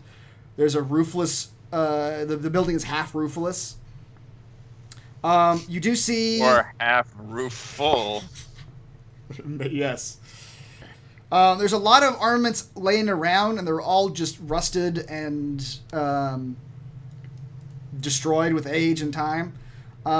You do see on the primary table in the middle of the room what looks to be a large greatsword that is completely rusted and destroyed, but in the hilt is a large ruby that looks like it has not aged with time. It looks just fine. Or it has. Okay, I'll take the ruby. Okay. You fiddle with it a bit, and you find that the ruby actually, as the metal is degraded over time, the ruby pretty easily just pops out of the hilt. And you can just pocket that shit. And ruby. The other three of you... Yes. Yeah, you go down to what used to be the water line, and you go out on the dock that used to go over water, now just goes over a deeper area of sand. The ground drops about 20 feet from the dock down into the sand.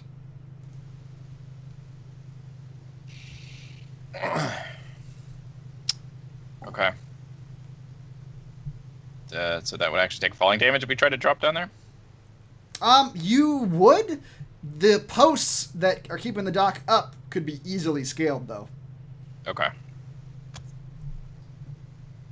Can we see the hoard or anything at all from here? What? Okay, let's see.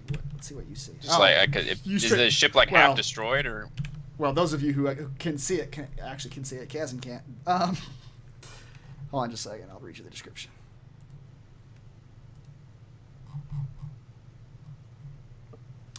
This immense ship lies broken in half atop the golden sands. It is ancient beyond counting and is almost impossible to fathom that it once sailed, considering its massive frame. The hull is open to the air, and two of you can straight up see a pile of gold and silver and baubles and other things just laying on the front end of the prow. Heck yeah, we can. On just the top of it? On the top, yeah. Very top? Okay. Just right there. Ah. Okay. So we just need to get down to like this side and just walk up? Yep, you can just get down to that side. It's sort of at an angle, but you can just sort of walk up the side there. Okay. We don't have to climb down. Can't we just like go back and just walk? Because isn't this a gradual decline right here? It is. It's just like a water. Yeah, it is. It's like a shoreline. Yeah, exactly. Yeah, just fucking walk down. Ah, okay. I see. Halfred, while you're going through the other two bodies, the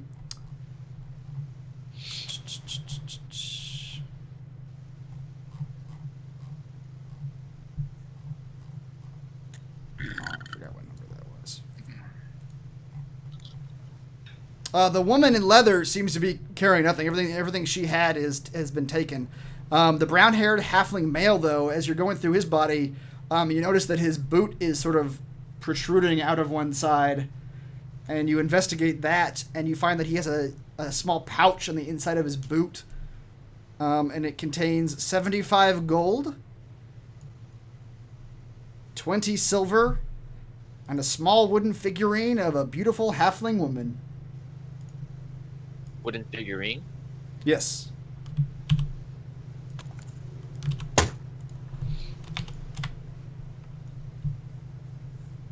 Yep.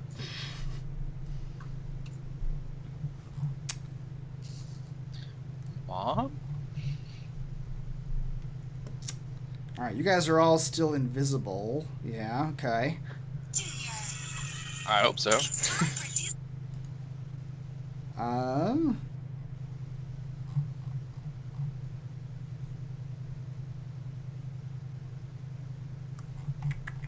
Alright, we need to just perceive the shit out of this treasure hoard. I'm not touching it. Yeah, you're not touching it. Alright, you see just piles and piles of gold and silver and platinum. Just money abounds all over this thing. You roll an investigation check. Everybody's trying to get close enough to like see if you can spot anything else. Oh, whoops. That was a disadvantage.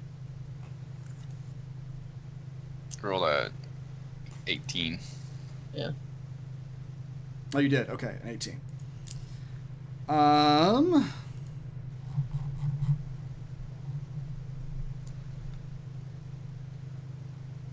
Bryces, you see a couple things lying on top of this glittering pile of money. Hold on just a second. You see, near the top, you see what looks like a neatly arranged pile of quartz crystals. You can't count how many of them there actually are, but there's just a whole bunch of them sitting on the top of this pile of gold. You see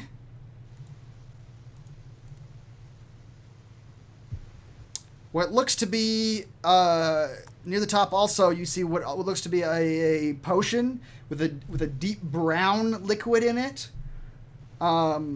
Sticking out of the gold near the bottom, you see what looks to be a bow, but where the wood of the bow should be, there's instead two long blades, curved blades at either end of the bow.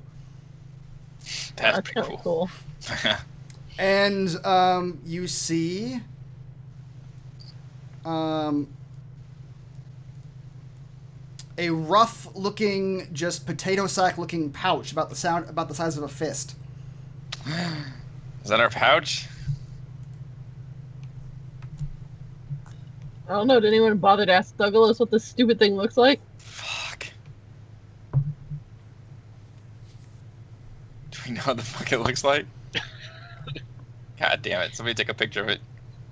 Felgolos is currently back in that armory, or the one building with the dead people.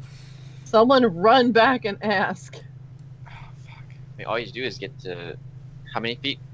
30? Yeah.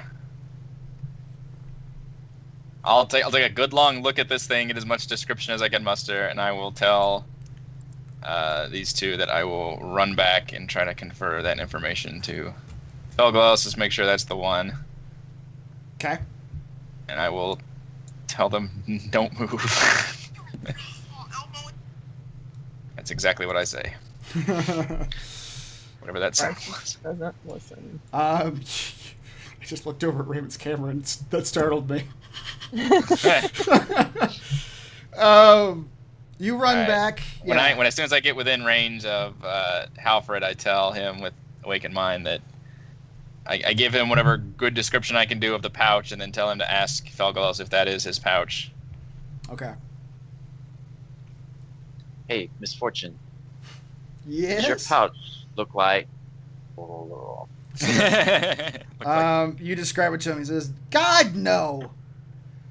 The Yan Dalla's delight came in a magical pouch. The cloth was pure silver with gold inlay and the symbol of the goddess on the front of it. It's no potato sack."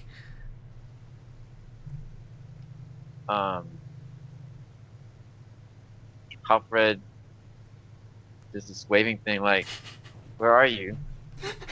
As soon as he gets within range, I can talk to him.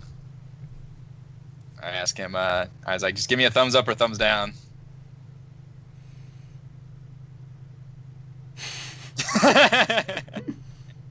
Alright. I reply, thank you. And I run back. He says,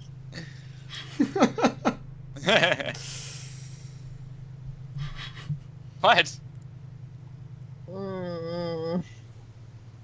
Cousin, can you hear me? Yes, I can hear you. He says his bag is a silvery with inlaid with gold decoration. Okay, fancy bag. Fancy bag. All right, fancy bag. Fancy magic bag. All right, it must be in the other spot. I'll run back to the group. Huff, huff, huff, huff, puff, puff, puff, puff. Use that good athletics. All right, I inform ladies that is definitely not his magic pouch. And his pouch is in fact a silver magical pouch with symbols and magic shit. Okay. All right. So we should probably go to check the other one. Yes, we should. Kaz has no way of verifying if anybody's going with him that he's going to say like, all right, let's head to the other one now. Yes, we should. All right, he is going to Stop. What is the Wait, best? but what's in the pouch we found? We cannot check until we find what we're looking. The suspense is killing me. We're gonna grab that pouch today. I mean, the only way to do it is if we can grab everything at once. If we can do that, then we're golden, because we're gonna sound the alarm regardless. We're gonna grab a pouch today. How do we How get in this? tempting is it to you? I have a gambling addiction that I need no money for. Can you resist the temptation? Nope. Boys, grab it. It wouldn't hurt to grab it. No one would know it was you. That's exactly false. They specifically know. You're right, little dragon on my shoulder. Oh, they don't know, but they don't know who did it. Very true, little dragon on my shoulder. How do I get in the ship? Kazan, you approach the ship, and the ship is fully 30 feet above the sand line. Like, the actual deck of the ship is considerably raised. There rope or anchor, something I can send. The ship is sort of angled at like a ship is. You don't see any easy like hand mounts or whatever. You could try to just sort of get grips on the wood, because the wood is sort of falling apart at this point. It's very old and crumbly. Okay. Before that, I'm gonna make like a good circle around this thing and try to find the best possible. Like if there's any kind of ropes hanging around the side or anything I can use. Okay. If you want to literally drag my token around, but like assume that I'm. Actually, Tim and Corinne, where you're at, near the front of the boat, that is closer into the sand, and you do see what look like it. They used to carry like what are they called? The sidecar boats. The small boats that are attached to the big boats. Lifeboats? That's not what I'm thinking of, but yeah, sure, let's go with that. And the ropes that used to hold those, as you can see, are just sort of hanging there, and you could climb those to get up. It's about 20 feet up from where you're at. Sounds good. Yeah. I'll do that. I'll climb. Okay. Roll an athletics check for me, please. Did we ever have Halfred use his thingy? My thingy. A radar? Show this. Corinne, you climb up Are you that still rope. checking buildings? You climb up that rope very easily, and you just sort of scale it without much fuss. You break over the edge of the prow there, and you're immediately greeted by a wide open deck of a ship. And right in front of you, you see 4 stone-like creatures just slowly just stomping around on the top of this boat. They don't notice you, but they're just sort of walking around aimlessly. What are they? Stone creatures? Yeah. How big are they? They're the size of a man. I'll show you a picture of them. Tim-sized? Well, you'll know what they are when I show you a picture of them, but...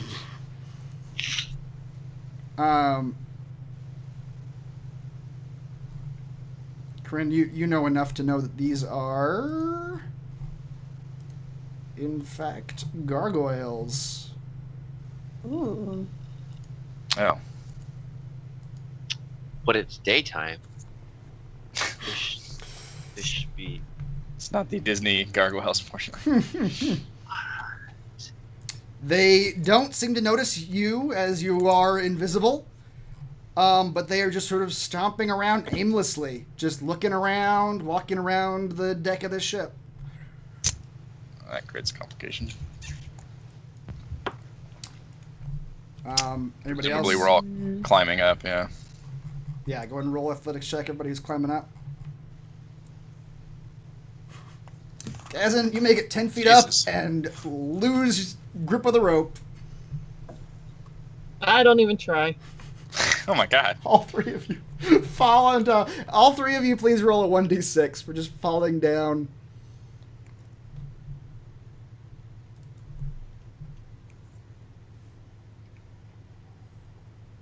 How embarrassing. Let's try again. Nope, I'm going back to the other boat. Not really, but I let them know y'all got until I get back to the other boat. And I take off because they can't see me anyway. Nope. We're all invisible. Kazan, you were able to scale the ropes.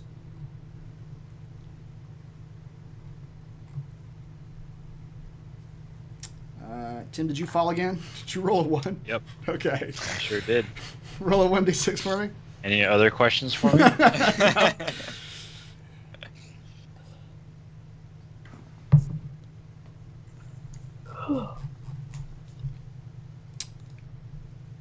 Perfect. Max that one out. Well, let's keep going. Keep trying.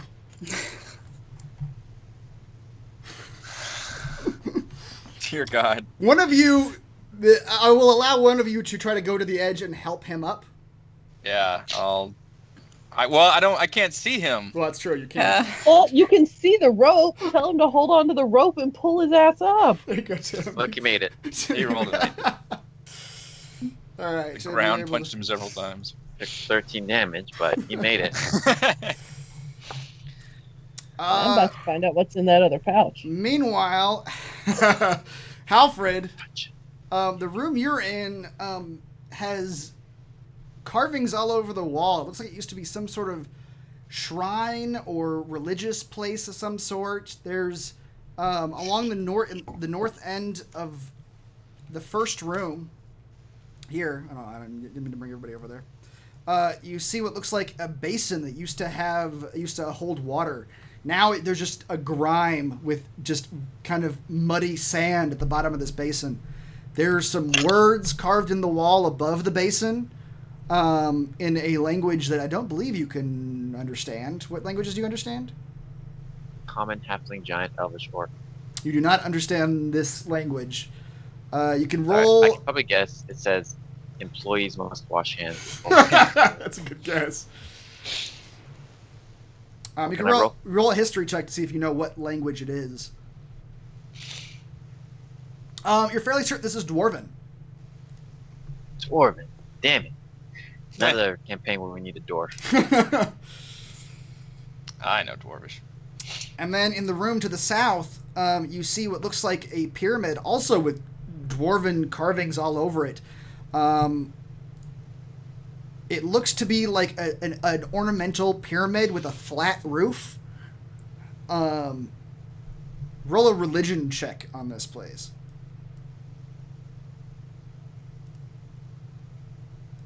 All right, you think it is some sort of religious altar, but that is all you're able to tell about it. Back to the infiltrators. There's no gold pile up here. There is not. What you do see at various places, you see holes in the hull of the ship, leading down into the, what do you call it? The deck of the ship? Okay. Basement. Basement? Yep. You're not near any of them right at the moment. You can sort of peer down into some of these cracks you see. Yeah. I got dark vision. Can I see anything down there? Sure. You look down and you can... It's hard to make out, but you see what looks to be the corpse of some large, very, very large creature. And you see some figures moving around this corpse. They look like worms or centipedes of some sort. They're fairly disgusting looking and they're giant. Oh, damn. This is not a nice ship at all. But right underneath where you are, you catch the glint of some form of shiny objects. Okay. Where was the giant creature with the worms? Right in the middle of this ship. Wait, we have to, and there's no way to get down from where we are?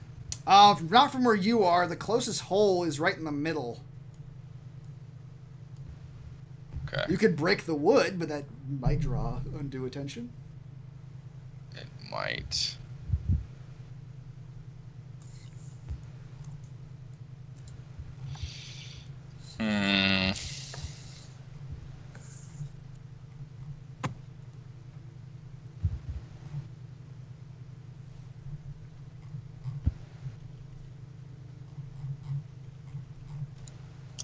Well, we're still invisible. Wood breaks all the time on old ships. Yeah, the gargoyle's gonna come over here and investigate. They can't smell you. Oh.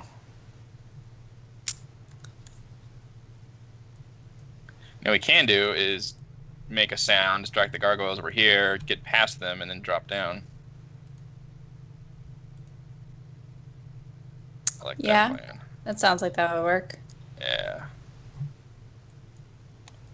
So let's do something that would draw them over here to like one side, and then crawl or just walk along the other side invisibly.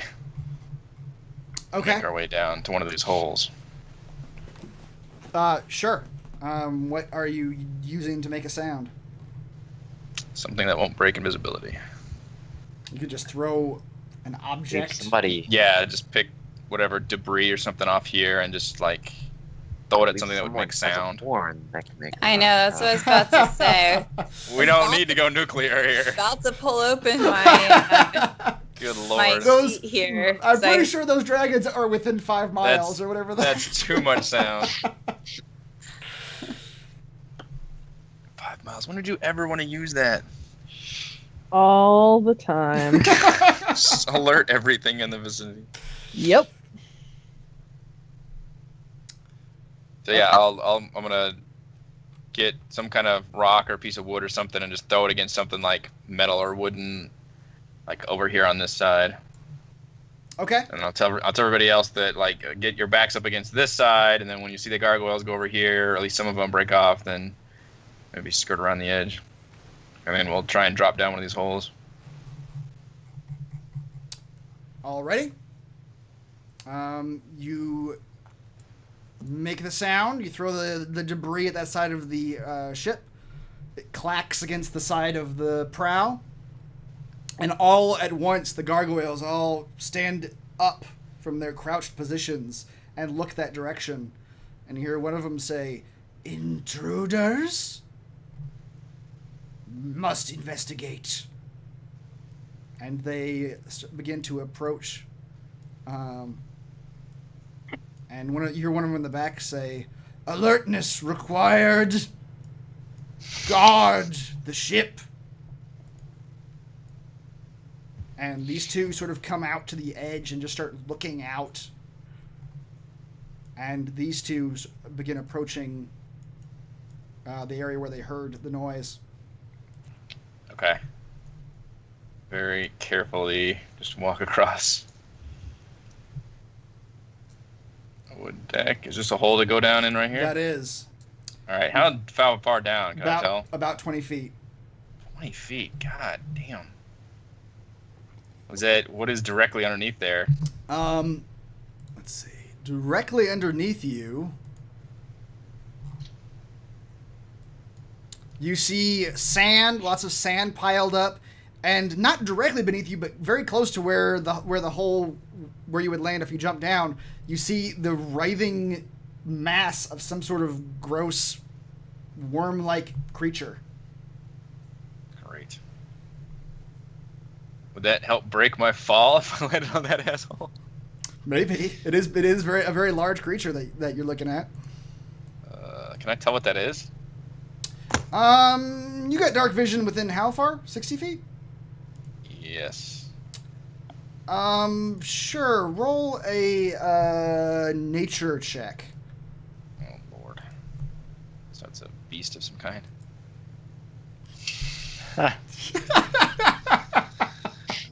Zero.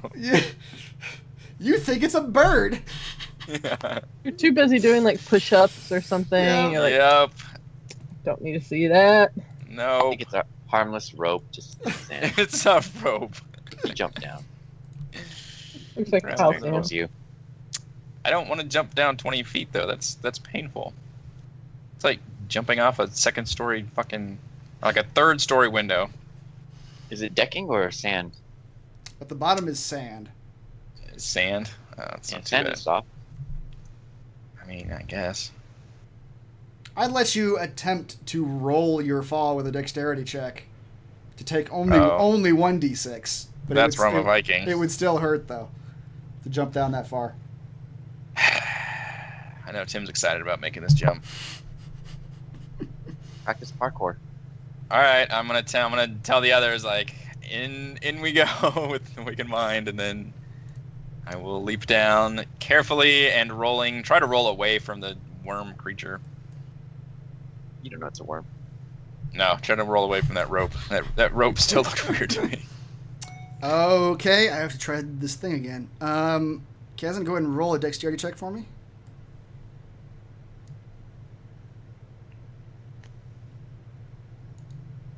You're able to kind of catch your fall and roll a bit. So only take 1d6 damage from that fall.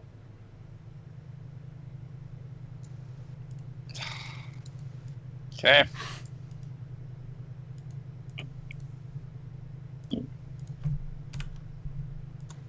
Kazan, now that you're right up next to it, you can pretty clearly see what it is. What you see before you. I'll read the description. The fuck is that? Through the chamber rises the yellowed burnt bones of some long dead aquatic creature, nearly 20 feet in diameter. All along its corpse. 20 feet in diameter? Yeah. Yeah, thing's pretty big. All along its corpse, huge carrion crawlers crawl, sucking whatever marrow is left from the bones. Do you feel itchy? The gold pile is down here, though. That is what Kazan is currently seeing, crawling over the bones of some dead creature.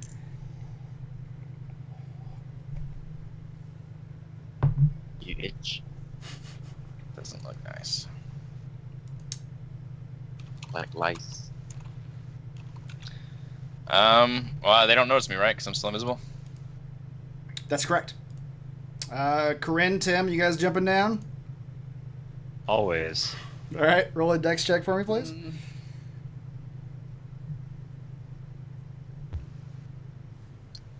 All right, Tim, you land on your ankles. Not his ankles. Roll. That's actually really hard to do. Roll 2d6 falling damage for me, please. But you'll take less damage than me.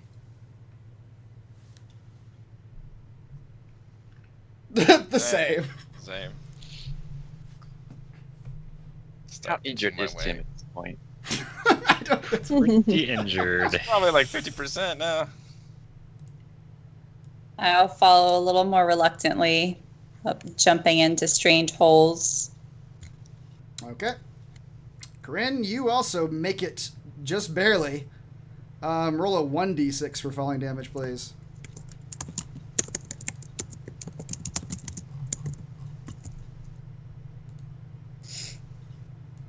All right, 4 damage.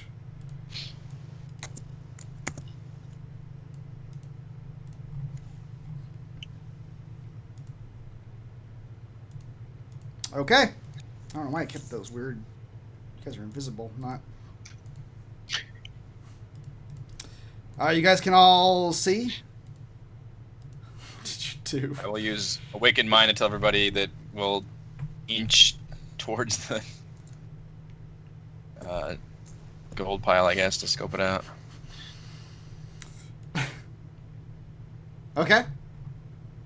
Can't see that well. Should I just cast a giant light everywhere? No, we can't cast anything. We're gonna form a human centipede.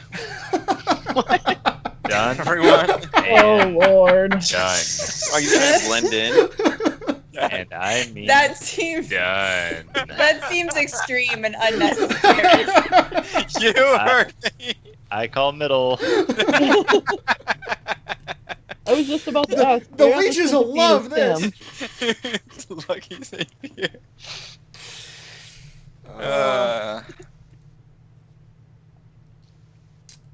Yeah, 2 of you can't see in the dark. We're holding hands. Okay. I will lead these two to the north side. Okay. Follow the yellow brick road. I'll let you guys. Follow the yellow brick I'll let you road. move them. Tell them if something slimy and wiggly rubs up against them, it's not me. And please disregard. And you're not happy to see them. No. This one moves up a little bit. Tim, you can barely see, but there is something slimy and squiggly right next to you as you are being led forward. I warned you there'd be days like this. Mama said that, right? Sure did. All right, Kazan. You're the only one who can see down here. Yeah. Is that one just writhing around on the gold though? On the right side of it, it's just sort of, writhing around in the sand. But it's moving about a bit. You could probably just wait a second for it to move away from where you're trying to. Avoiding it. Yep. All right. You wait a few minutes, and that crawler does vacate the area of the gold. All right. I get up there and investigate the shit out of this pile. Okay.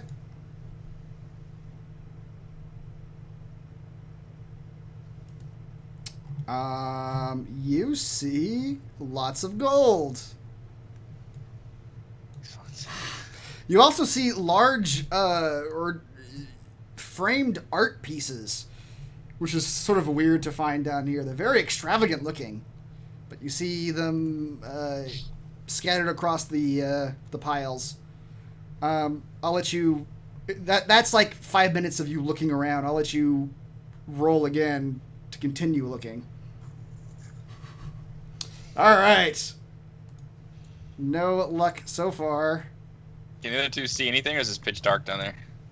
They can see what's right in front of them. Well, that might be better than what I can see. I will gently lead them over to the gold pile and use Waken Minus. Like, if you can see something, then somehow let us know. All right. Yeah, okay. Sure. Kazan leads you two close to the gold pile. You guys could roll investigation with disadvantage to see what you can see in this pile. Bet you roll higher than me. This whole time, I've just been investigating this other pile, Okay.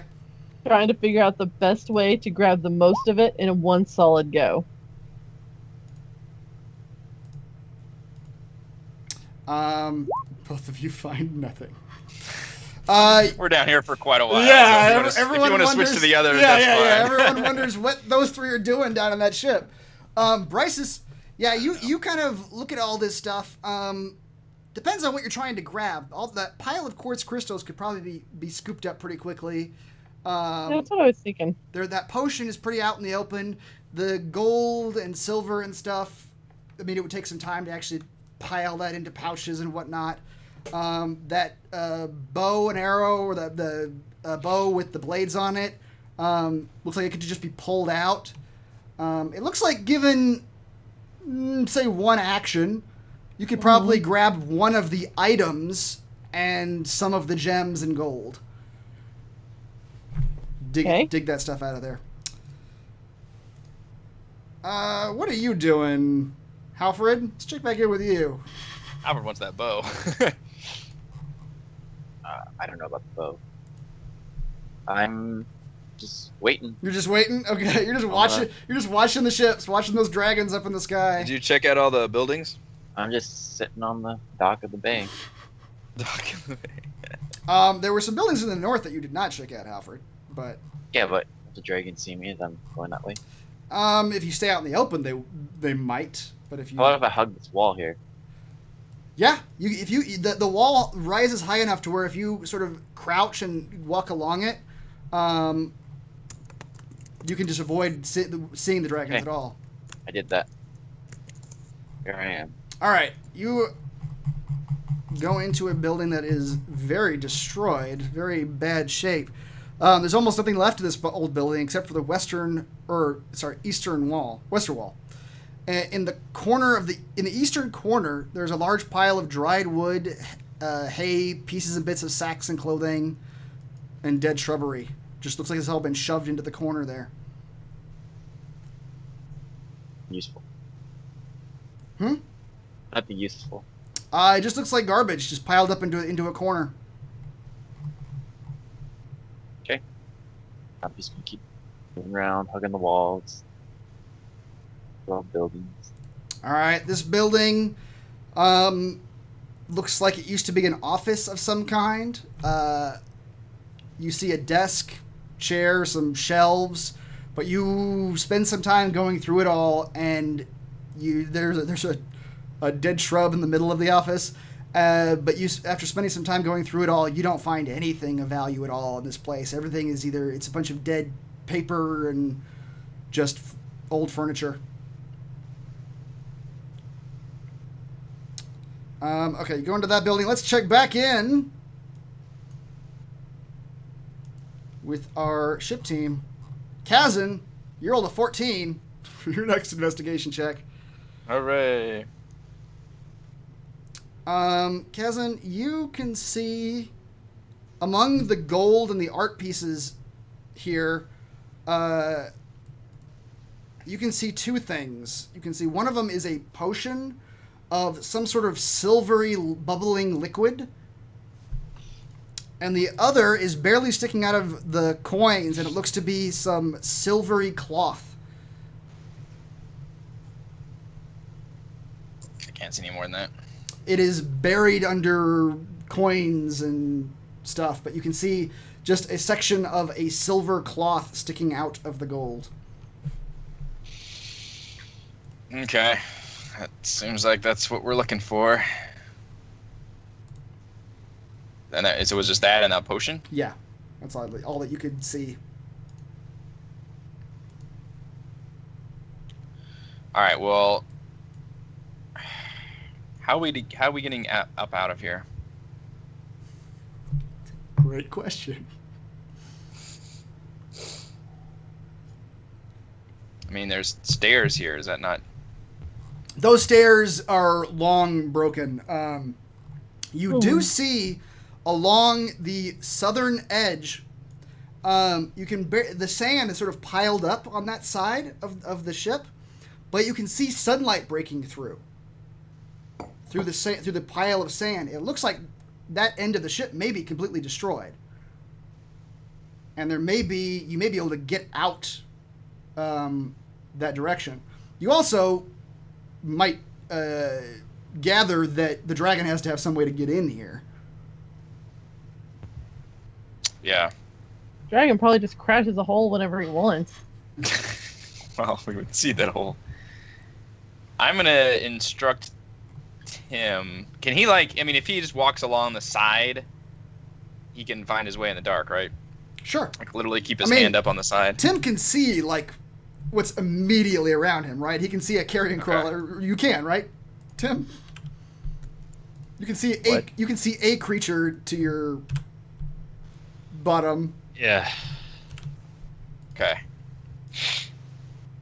Go down there and dig through that sand on the bottom as nonchalantly as possible, as it was not to draw any attention, and see if you can get us an exit. And then when we found an exit, Corinne and I can grab as much as we can and then haul ass out of here. Okay. Where's the sand at? And he probably says Corinne, Bryces, and I, because he doesn't know Bryces is there. Bryces left at some point. Yeah. The sand to the south, Tim, you can see it too, but just barely a pinprick of light in the darkness.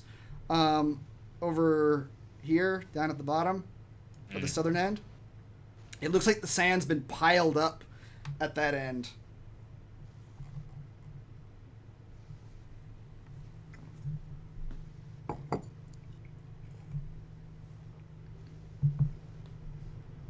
The carrion crawlers continue to move around. They don't seem to notice you all. Any sound you're making with your footsteps, the carrion crawlers don't seem to care about. Excellent. They're just slithering around, sucking on those bones. So all this is sand? All this is sand. And if you begin to dig, you can kind of see sunlight. Roll a strength check for me, Which means please. he could see a little bit. Tim, it does not take much of just kind of doing this motion to just complete. The sand just sort of begins to fall, and you can immediately tell that pretty much the entire southern end of the ship is gone, and it looks like this sand has been piled up here just recently. Maybe as some sort of makeshift door of some sort. I wonder if I do take down all the sand, the sunlight comes in. Don't the creatures see that? They might. The carrion crawlers probably would notice. Whether they care or not is another question. But now this place is lit up, right? Yes, I will.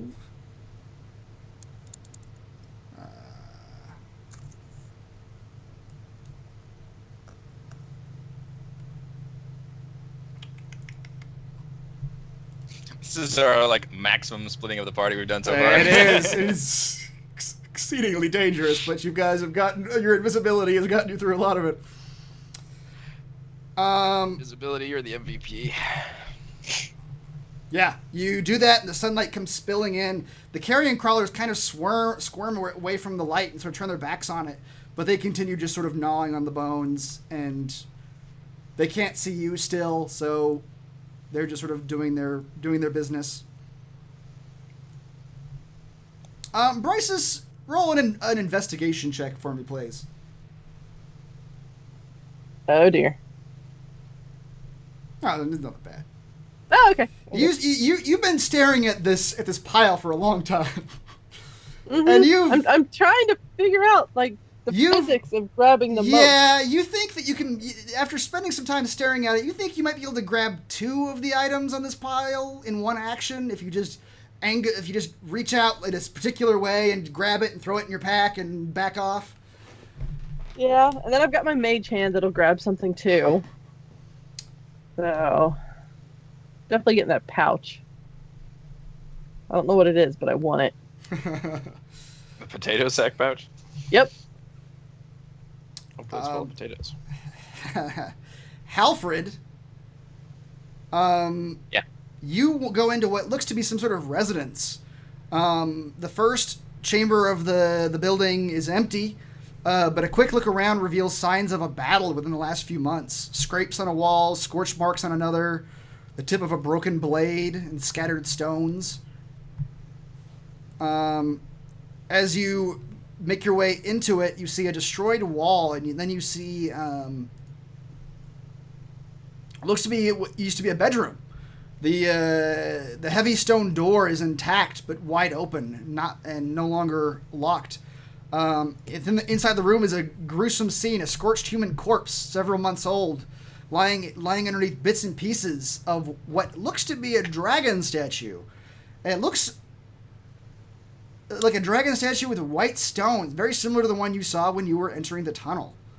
But it's lying in bits and pieces around this man, this scorched corpse.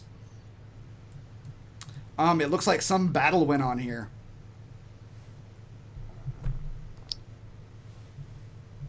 Him against the dragon statue. Looks like it. It looks like him and against that dragon statue, and then it looks like some sort of explosion happened in the room that incinerated the man.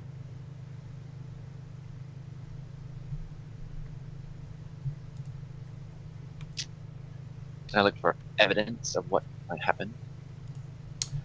Sure. You look around. Roll an investigation check. You can't tell a whole lot more. You look at his body to see what you can tell from that, and you can't really tell much besides the fact that he's been burned very badly. But while most of his or everything on him has been destroyed, you do see on his belt is a book sealed with a bunch of carvings and a gemstone embedded in the front cover that looks to be untouched.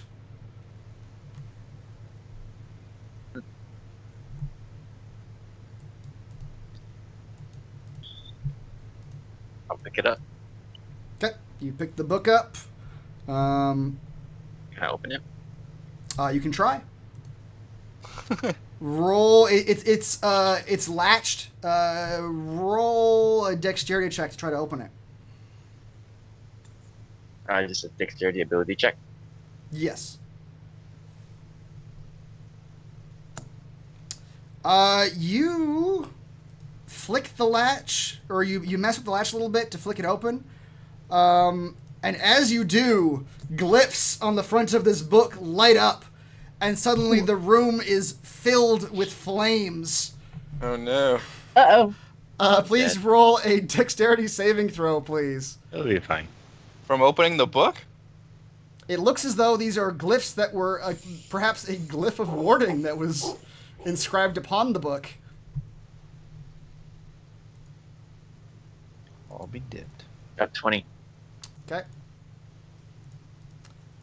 Fire explodes around you. You take 9 damage.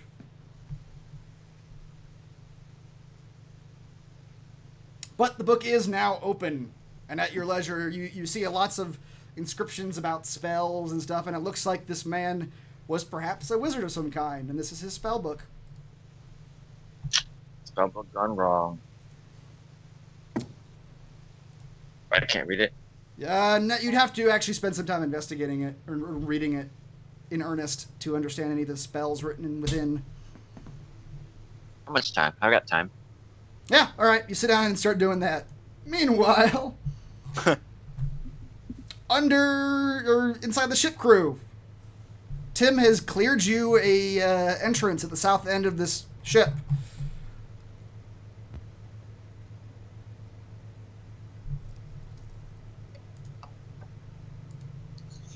Okay. Ready to grab shit? Let's do it.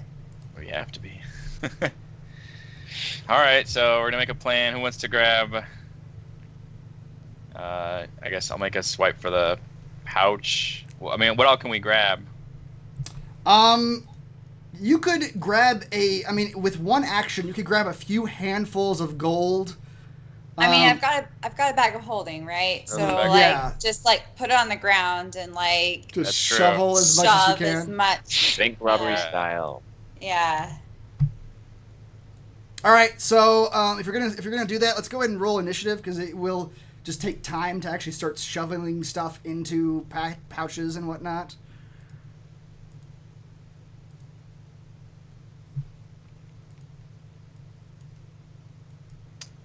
Firefox decided it's time to update. Yeah.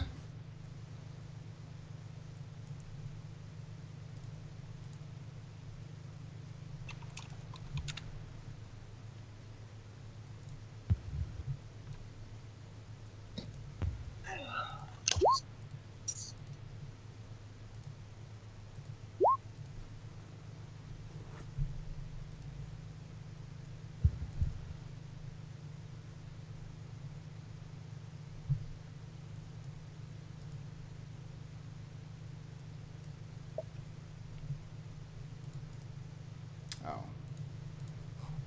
Yeah, I'm sure it's on the same page. All right, I got Halford and Kryn. Anybody else? I'm coming. Oh, okay. Bryces, you are. Sorry, wait, what's going on? I had to step away for a second.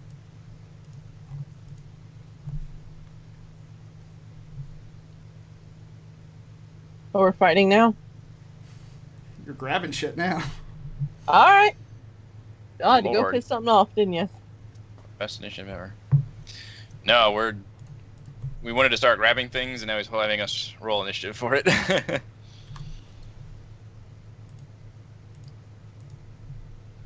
So we found what we're looking for, and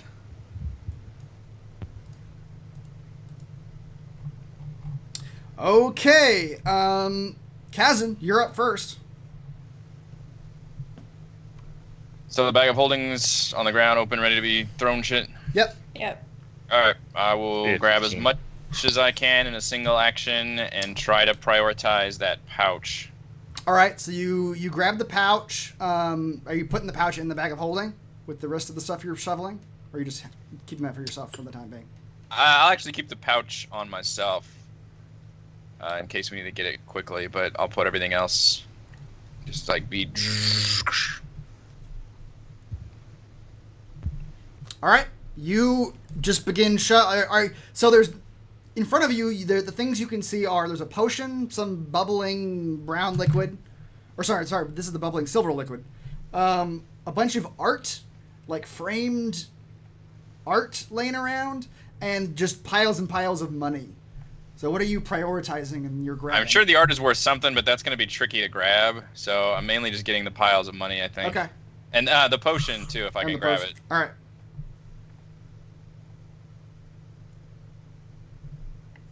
And then, assuming I still have my movement, I guess I'll go ahead and start getting out of here. Okay, you do one action of that, and then you just start backing off. Yeah. So All I've right. got the pouch on me now. Sure. Yeah. And can I tell if is it the pouch with the silver and the gold and all that on Yes, you pull it out, Okay. and it is silver cloth with gold inlay in it, and you can feel some sort of what feels like it? Mushy. type- mushy. Yeah, exactly. All right. What you would guess is pipeweed inside, Cocaine. or cocaine. All right, so you make it down that far. All right, Barisis, your turn. Alrighty. I've been studying this thing a while, You so have. So you can I, grab 2 of the items you can see, and then just a handful of gold so with an action. and I got my mage hand. Just a coincidence that Bryce happens to grab things when we're grabbing them. Yep. So like I had a sixth sense. Yep. So You probably saw actually Tim open up the other ship. That's true. From where you're 'Cause at, the back you can is see. facing her. Yeah. hmm So we've got that coming out to help. All right. Because mage hand can grab a bunch of stuff as long as it weighs less than 10 pounds. So I'll grab the other random the potato sack pouch, Okay. and I will grab the potion. Okay. Because brown bubbly liquid sounds like a good idea. And You should then not just poo. nope. Diarrhea in a jar. And then the mage hand, since it's a relatively large spectral hand, because it can hold up to 10 pounds, Okay. is just going to do a giant scoop. All right. And we're going to beat feet. All right. So you're leaving behind the bow. You're not taking the bow? Are you trying to grab it? Yeah. You can grab 2 of the 3: the pouch, the potion, and the bow. F it, I want the bow. Yeah, Okay. leave the potion, dude. Potion can be anything. We can buy Yeah. potions. All right. You scoop all that stuff up into what you can hold, and where are you going? Just going this way? I'm beating feet. All Yeah. right. Tim, your turn. I guess I'll just try to pocket as much sand as I can. Your pressure.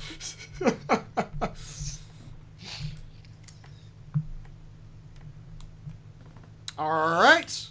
Or just try to dig deeper into it. I'm not sure what I'm doing right now. Has he cleared a path for us now at this point? Tim has cleared a distinct path out of the southern end. Okay. You guys can leave at your leisure from that southern end at this point. Yeah.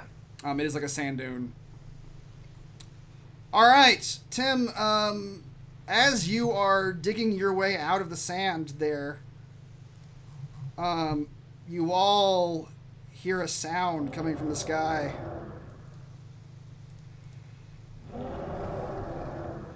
And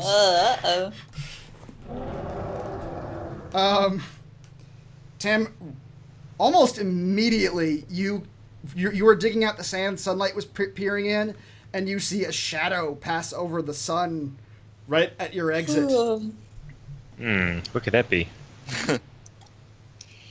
And you hear a voice bellowing from a long distance away, but it's a very loud voice. It says, "We have visitors, brother." And you see the shadow descending upon your position.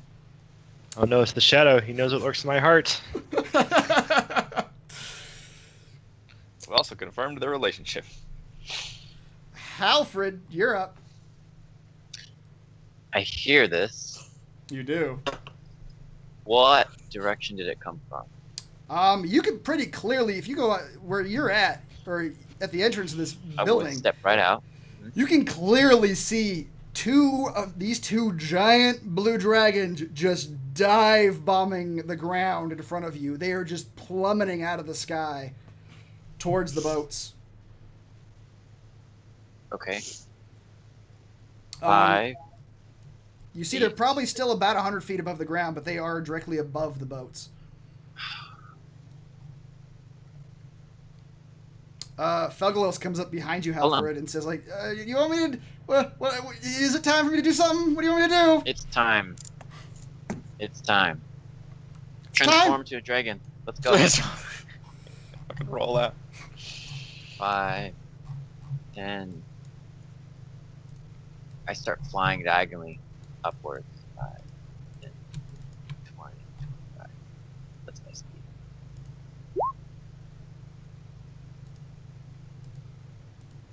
All right. Oh, you're flying over the building? Yep. Okay.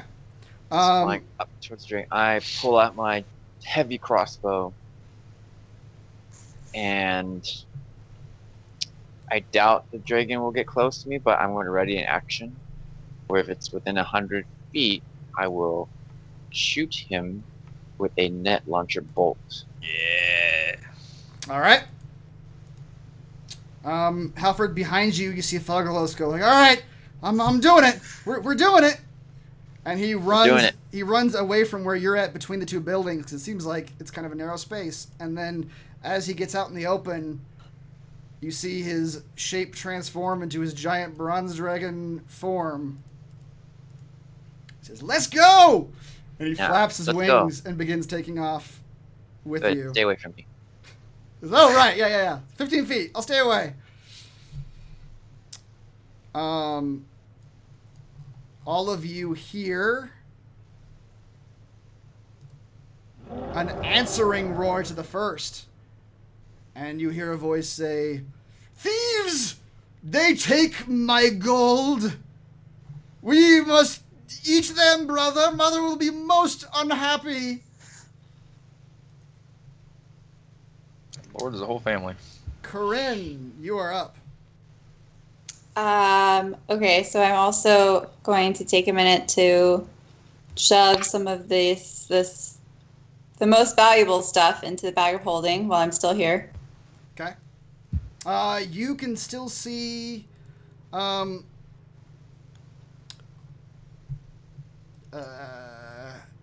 Keep taking Kazan. stuff. You got time. Yeah, Kazan took the potion and the pouch. You see lots of art. Once again, you can count about 4 or 5 big pieces of art, and then just piles of gold, depending on what you're prioritizing. Take the art. For Leonardo's Vinci's. I'm gonna take like one of the arts. I'm gonna take an art, One of the Alien. arts. I'd like one art, please. and then just shove as much gold I can in there. Okay. And so, like, are we still, or not, like, are Kazan and I, like, am I still invisible? You guys are still Or- invisible, yes. Okay, let's say that. Brysis, you are running, and as you run, you see before you 2 goddamn huge dragons to the north of you. Up here. Oh, snap. One of them is dive bombing the large ship that your friends are in. The second one is coming straight for you. And I believe that is where Okay. we will call it tonight. Oh my god. It's the end of the round. Yeah. Oh, why do I have to single-handedly take on the dragon by myself because I decided not to go with everybody else?